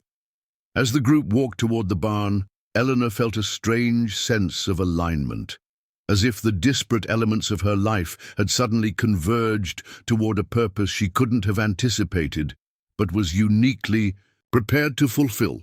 Her professional skills as a librarian, her financial desperation that had brought her to Montana, her principled nature that Michael had apparently described to his father, all had combined to place her at this pivotal junction between secrecy and discovery, between suppression and understanding. Whatever happened next, Eleanor Blackwood had transcended victimhood. She had transformed from a desperate widow facing homelessness to a woman negotiating with government officials about technology that might literally transcend the boundaries of reality. The path forward remained uncertain, but for the first time since Michael's death, it led toward possibility rather than limitation, toward purpose rather than mere survival. As she led Hayes and his team toward the concealed entrance to the underground facility, Eleanor silently acknowledged Richard Blackwood's unexpected gift, not just the property or the technology, but the opportunity to matter in ways she could never have imagined when that inheritance letter had arrived at her Seattle apartment just 3 weeks earlier. 6 months after Eleanor Blackwood's fateful negotiation with Deputy Director Hayes, the abandoned farm in Montana had transformed into something unrecognizable from its formerly dilapidated state. What had once been a crumbling farmhouse, surrounded by overgrown fields, was now a secure research outpost, its exterior still deliberately modest to avoid attracting attention, but its interior modernized with state-of-the-art facilities. The barn remained structurally unchanged from the outside, preserving its weathered appearance as camouflage for what lay beneath. But the underground facility had been expanded and upgraded, now housing a team of 12 specialized researchers working under Eleanor's watchful supervision. The aircraft prototypes remained in place, now surrounded by advanced diagnostic equipment and monitoring systems designed to unlock their secrets without risking uncontrolled activation. Eleanor stood at the window of what had once been the farmhouse's living room, now converted into her private office, watching the sunrise over the Montana landscape. The early October morning cast long shadows across the property, reminding her of how dramatically her life had changed in just half a year. She had arrived as a desperate widow facing homelessness, with nothing but a seemingly worthless inheritance and dwindling bank account. Now, she directed a classified research initiative investigating technology that could potentially redefine humanity's understanding of physical reality. The terms she had negotiated with Hayes had exceeded her initial expectations. Her insistence on civilian oversight had evolved into a formal position as Special Civilian Liaison to Project Phoenix, the official designation for the revived research program focusing on the Obsidian Echo technology. She had been granted a security clearance higher than she had known existed, providing access to the full historical context of the original project and related research conducted in the decades since. Most significantly, Eleanor had secured a commitment that the primary research focus would be understanding what had happened to Major Thomas Ridley and exploring the possibility of establishing contact or facilitating his return, if such things were possible, across whatever boundary he had crossed. This humanitarian emphasis had shifted the program away from purely military applications toward more fundamental questions about the nature of space-time and the possibilities of trans-dimensional physics. A knock at her office door interrupted Eleanor's reflections. Dr. Sophia Levinson, daughter of the original project's chief theoretical physicist and now the lead scientist of Project Phoenix, entered with a tablet in hand and excitement visible in her expression. "Eleanor, we've got something," Sophia said, her voice controlled but unable to hide her enthusiasm. "The harmonic sequence analysis from the Ridley recordings. We've identified a pattern that matches electromagnetic anomalies detected 3 times in the past 30 years. The most recent was just 18 months ago, less than 100 miles from this location." Eleanor gestured for Sophia to take a seat. "Show me." Sophia placed the tablet on the desk, displaying a complex waveform analysis. "These are the field harmonics Ridley described in his final recording before disappearance. We've been running them through historical databases of unexplained electromagnetic phenomena. 3 matches appeared with 97% correlation: 1996, 2008, and 2023. Each event was brief, lasting less than 30 seconds, but the signature is unmistakable. Same field configuration, same frequency patterns, just at lower intensity than what would have been generated by the full aircraft system. As if something was briefly connecting back," Eleanor murmured, studying the data. "Or someone was trying to signal across whatever boundary Ridley crossed." "Exactly," Sophia confirmed. "And here's what makes it even more interesting. Each event occurred on October 14th, the anniversary of Ridley's disappearance. The 2023 event was picked up by monitoring equipment at a USGS seismic station near Yellowstone, registered as an unexplained electromagnetic anomaly, and filed away. If we hadn't specifically been looking for this signature, no one would have connected these incidents." Eleanor felt a surge of vindication. The research direction she had insisted upon was yielding results that might have remained undiscovered if the military had simply secured the technology for weapons development. This suggests consciousness and intent, Ridley attempting contact on a significant date. Have you shown this to Hayes yet? "I came to you first," Sophia replied. "You're the project director, and honestly I wanted your perspective before taking it up the chain. This has implications beyond just scientific discovery." Eleanor nodded, appreciating both the professional respect and the recognition of the human element at the core of their research. If Ridley has been attempting contact on the anniversary of his disappearance, we have less than a week to prepare for the next potential window, assuming the pattern holds. "That's why I'm here," Sophia said. "We need to decide whether to attempt active response rather than just passive monitoring. The equipment modifications would require immediate authorization." This was precisely the kind of decision Richard Blackwood had entrusted to Eleanor, not just technical oversight, but ethical judgment about how to proceed with technology that could potentially open doorways humanity might not fully understand. The responsibility still felt overwhelming at times, but Eleanor had grown into the role with a confidence that surprised even herself. "Prepare a proposal for response protocols," Eleanor decided. "Multiple safety layers, remote activation capabilities, and contingency measures for unexpected outcomes. I want options ranging from minimal acknowledgement signals to full harmonic resonance matching if we believe that's warranted. But everything stays contained in this facility. No field tests, no external deployments." Sophia nodded, making notes on her tablet. "I'll have the team working on it immediately. If we're going to be ready by the 14th, we'll need to accelerate several research threads. Authorize whatever resources are needed," Eleanor said, "and schedule a briefing with Hayes for tomorrow morning. He'll need to approve any active response measures, and I want him fully informed about what we're potentially attempting."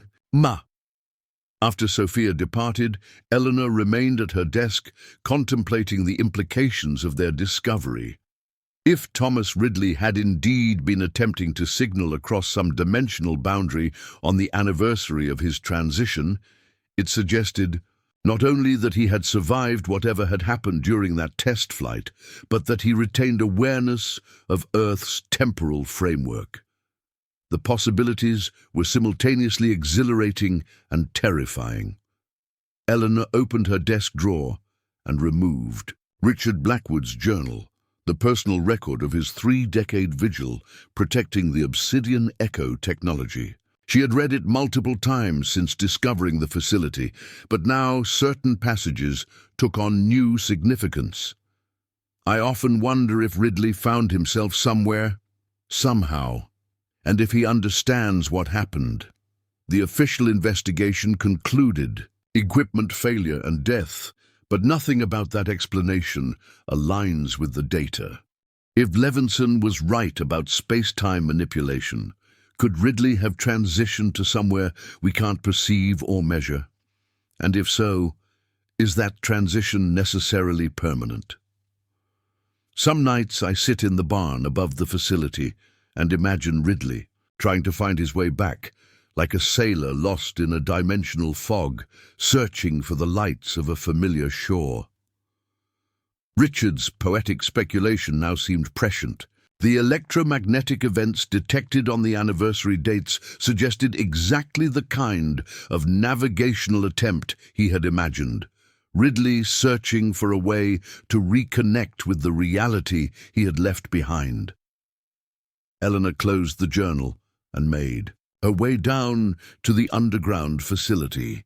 The space had been extensively renovated while maintaining its original structural integrity. The central area, where the aircraft prototypes were housed, remained largely unchanged, but the surrounding laboratory spaces had been equipped with advanced monitoring systems and research stations, where the Phoenix team worked to understand the principles underlying the experimental technology. Dr. Marcus Chen, the team's quantum physicist, looked up from his workstation as Eleanor entered. "Dr. Levinson briefed me on the harmonic correlation findings. If we're considering an active response, we'll need to modify the monitoring array to function as a transmission system. The existing field generators in the prototype can be adapted, but we'll need to construct a control interface that allows precise frequency modulation without risking full system activation." "Can it be done within a week?" Eleanor asked. Marcus nodded. "With round-the-clock work, yes. The fundamental components already exist. We're talking about repurposing rather than building from scratch. The bigger question is what exactly we want to transmit and how we manage potential responses. We're dealing with theoretical physics that goes beyond established models. The possibilities include outcomes we may not be able to predict. That's why we start with minimal acknowledgement signals, Eleanor said. If we detect the harmonic pattern on the 14th, we respond with a simple confirmation pulse, something that communicates awareness without attempting to recreate the full transition effect. We need to establish contact before considering anything more ambitious. As Eleanor and Marcus discussed technical specifications for the response system, Deputy Director Hayes arrived for his scheduled weekly inspection. Hayes had become a regular presence at the facility, balancing his role as government oversight with a growing respect for Eleanor's management approach. What had begun as a tense negotiation had evolved into a collaborative partnership, though not without occasional friction when military interests clashed with Eleanor's more humanitarian priorities. Mrs. Blackwood, Hayes greeted her formally, still maintaining professional distance despite their months of working together. Dr. Chen, I understand there's been a significant development. Eleanor briefed him on Sophia's discovery, explaining the correlation between Ridley's recorded harmonics and the periodic electromagnetic anomalies detected on the anniversary of his disappearance. Hayes listened attentively, his expression revealing little, but Eleanor had learned to read the subtle tells in his posture, the slight forward lean that indicated genuine interest, the narrowing of his eyes when calculating implications. You're proposing active response protocols, Hayes stated rather than asked. That exceeds our current operational parameters. The Oversight Committee authorized research and analysis, not direct engagement with whatever phenomenon Ridley encountered. The Oversight Committee established those parameters before we had evidence of potential communication attempts, Eleanor countered. If Ridley has been trying to signal across whatever boundary he crossed, our ethical obligation is to acknowledge those attempts. We're not talking about recreating the full transition effect, just establishing basic communication if possible. Hayes considered this argument. There are significant security implications to consider if we establish contact with whatever exists beyond the transition boundary.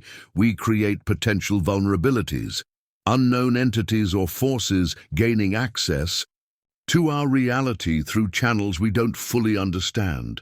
The risk assessment metrics would be incalculable.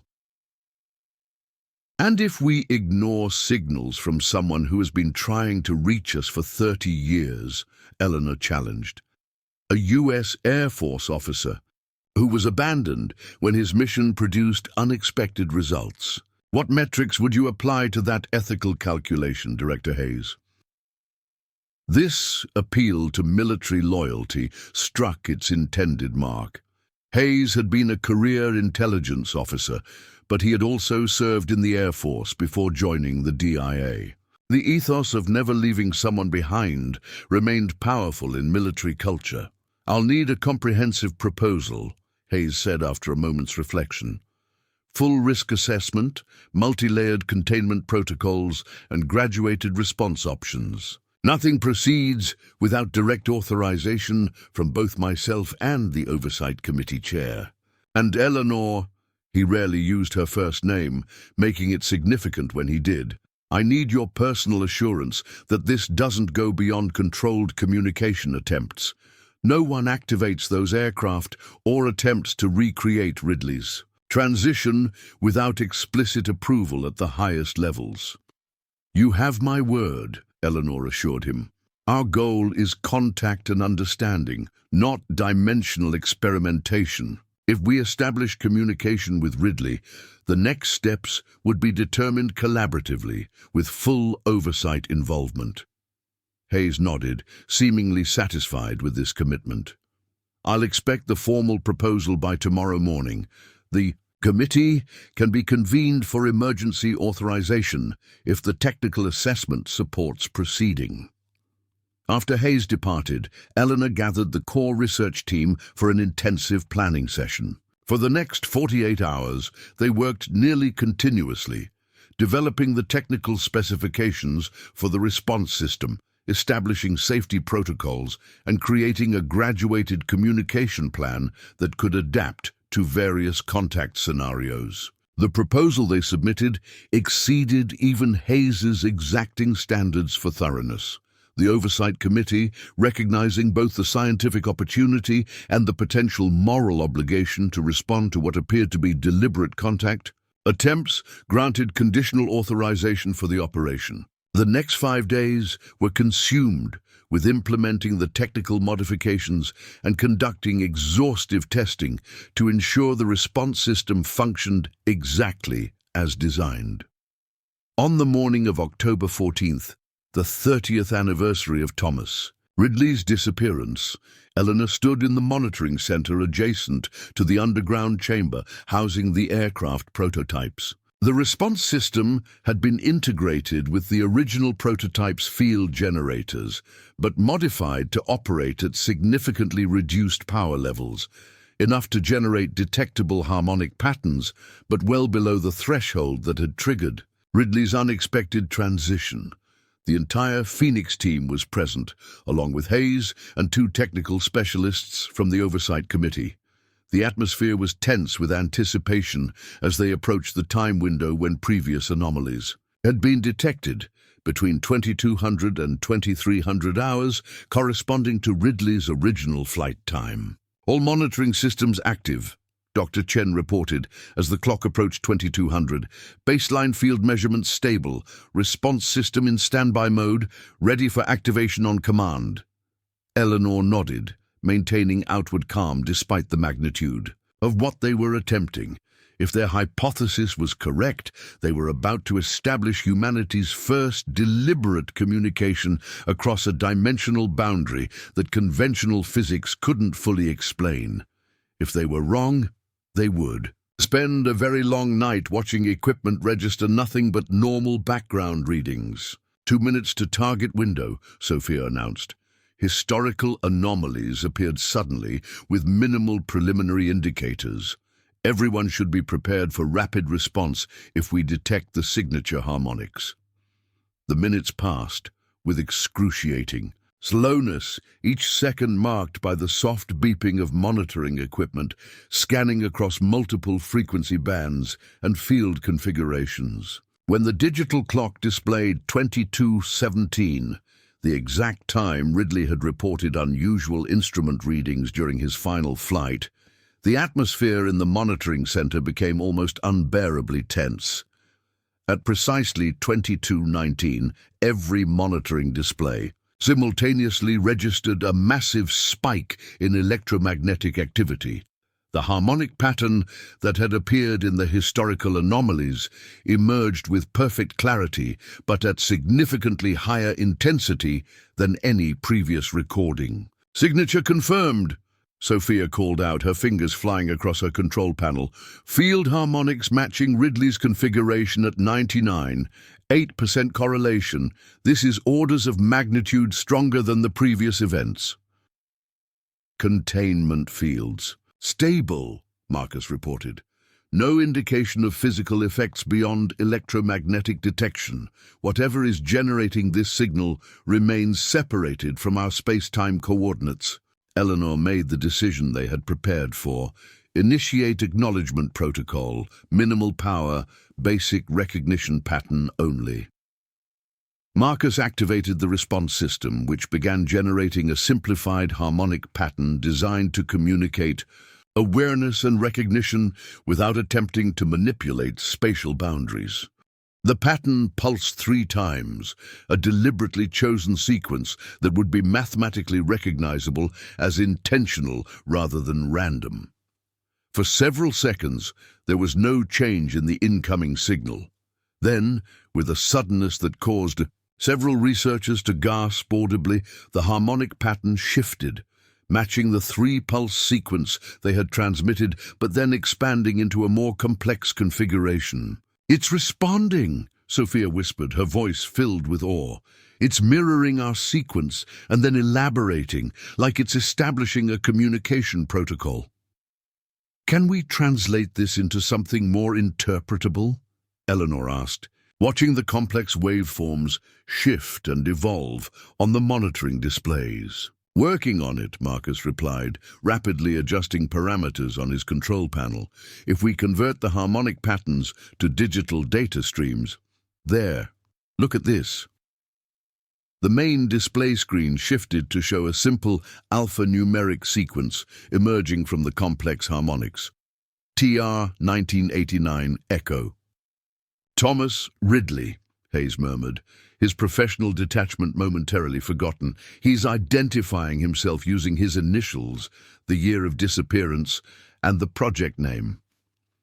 Eleanor felt a surge of vindication and hope. "Respond with confirmation of identity receipt and our current date." Marcus entered the command, translating their response into the harmonic patterns their system could generate.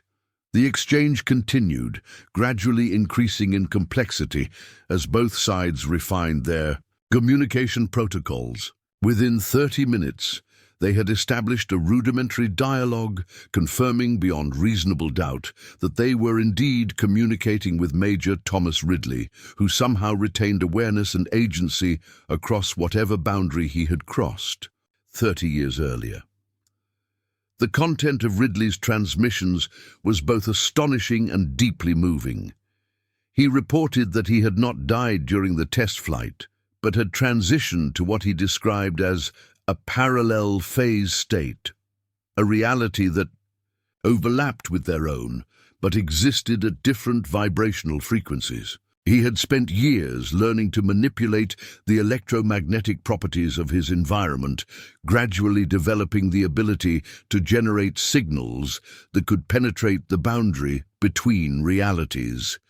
His annual attempts to establish contact had been limited by energy constraints and precise timing requirements related to what he called boundary thinning that occurred on the anniversary of his transition. Each attempt had consumed resources that took years to regenerate, explaining the long intervals between signals.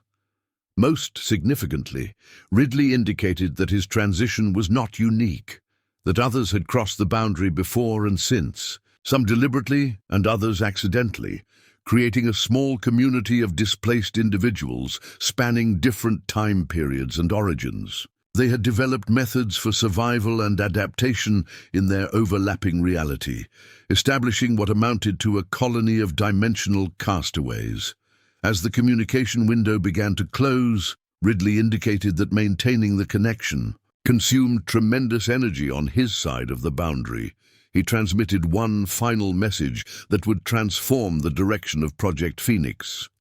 "Return possible. Need quantum anchor. Will transmit specifications next window. Hope not abandoned." When the harmonic patterns finally faded at 23:07, the monitoring center remained silent for several moments, everyone present absorbing the implications of what they had witnessed. They had not only confirmed that Thomas Ridley had survived his apparent disappearance, but had established communication across a dimensional boundary that conventional physics had barely begun to theorize about. Hayes was the first to speak, his voice uncharacteristically emotional. "I was wrong. For 30 years, we operated under the assumption that what happened to Ridley was a tragedy to be buried and forgotten. It appears it was actually the beginning of something we couldn't have imagined."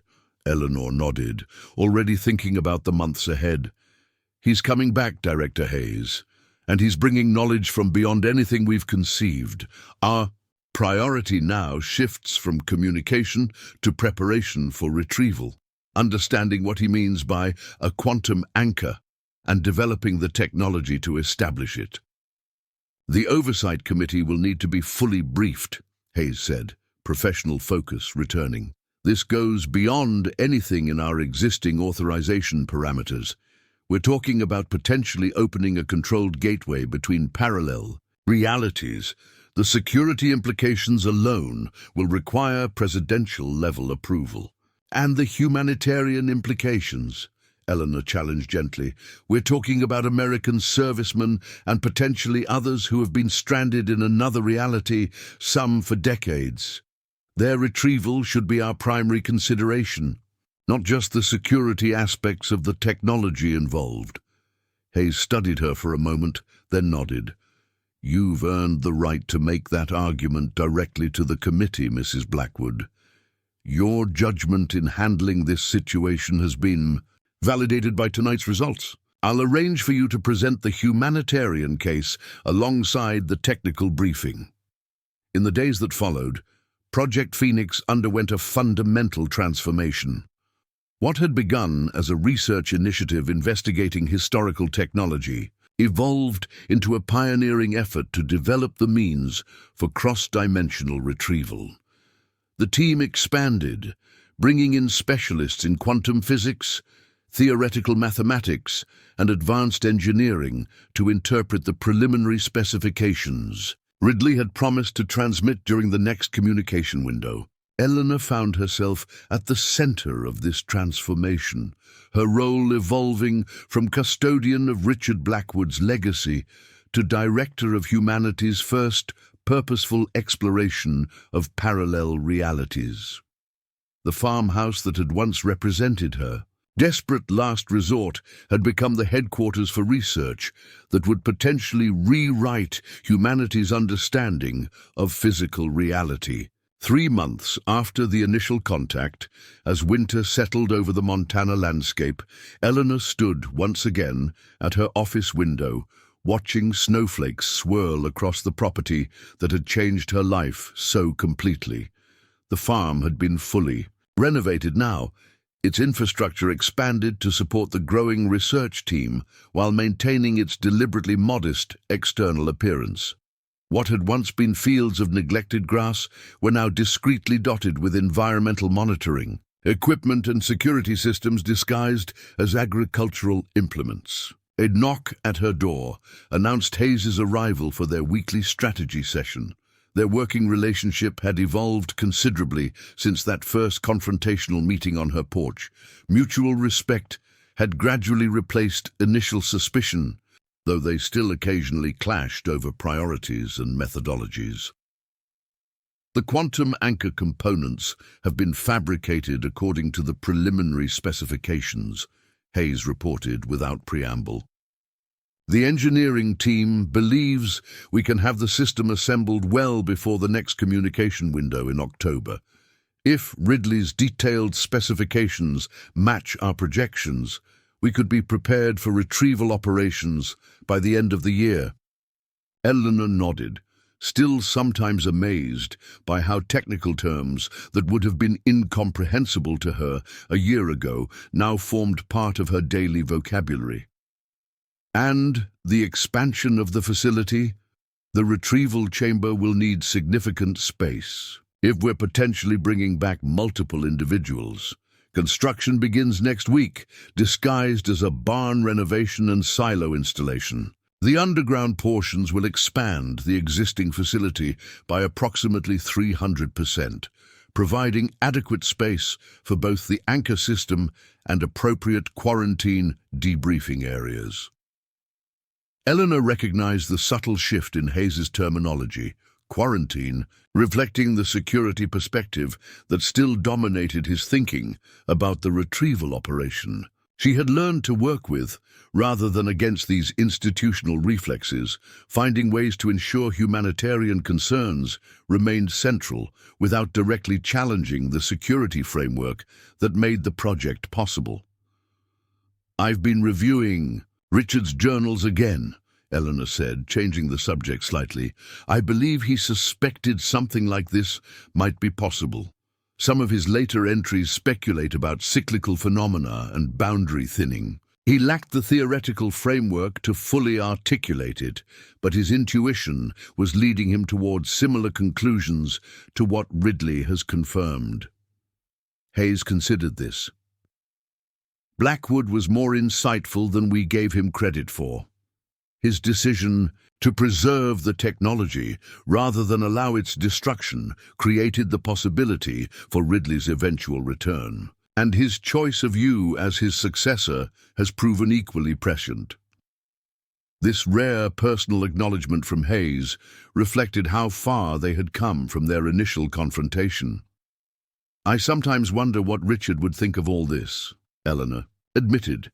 "He preserved the technology for decades without knowing if it would ever serve a purpose beyond historical documentation. Now we're using it to potentially retrieve people from another reality." "Purpose often reveals itself in unexpected ways," Hayes observed, displaying the philosophical turn of mind that occasionally emerged beneath his professional exterior. "Just as your inheritance revealed its true value only after you had the courage to investigate it thoroughly." Eleanor smiled, recognizing the truth in this observation. The farm that had initially seemed like a cruel joke, a worthless property with expensive tax obligations given to a woman facing homelessness, had transformed not only her circumstances, but potentially humanity's understanding of reality itself. What Richard Blackwood had preserved through 30 years of secrecy and sacrifice was now positioned to reunite a lost pilot with his world, bridge realities that had seemed forever separated, and open new frontiers of scientific discovery. As Hayes departed to oversee the latest technical developments, Eleanor returned to the window, watching as the snow continued to transform the landscape into something both familiar and new. Her journey from desperate widow to director of groundbreaking research embodied the same transformation, life covered by unexpected change, revealing possibilities that had always existed beneath the surface but required the right circumstances to emerge. The inheritance that had once seemed worthless had revealed itself to be beyond price. The burden that had appeared overwhelming had become the foundation for purpose and meaning, beyond anything she could have imagined. And the widow who had faced homelessness and despair had discovered within herself capabilities and strengths that might otherwise have remained dormant throughout her lifetime. Eleanor Blackwood had come to Montana seeking merely to survive. Instead, she had found a way to thrive, to matter, to contribute to something larger than herself. As she prepared for the months of intensive work ahead, developing the quantum anchor, establishing the retrieval protocols, potentially welcoming travelers from another reality, she silently acknowledged Richard Blackwood's final gift. Not just the property or the technology, but the opportunity to transform catastrophe into purpose, isolation into connection, and ending into beginning. The crumbling farm had revealed its true nature as a gateway between worlds. The secret weapons had transformed into tools of rescue and discovery, and the desperate widow had become a pioneer at the frontier of human understanding, all because she had been willing to look beneath the surface of an inheritance that had appeared worthless but contained possibilities beyond imagination.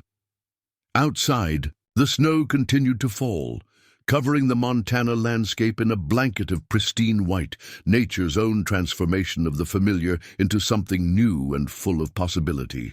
Eleanor smiled, recognizing the metaphor in the scene before her. Sometimes the most profound changes appeared first as inconveniences or burdens, their true nature revealed only to those willing to persevere through initial appearances to discover the opportunities concealed beneath.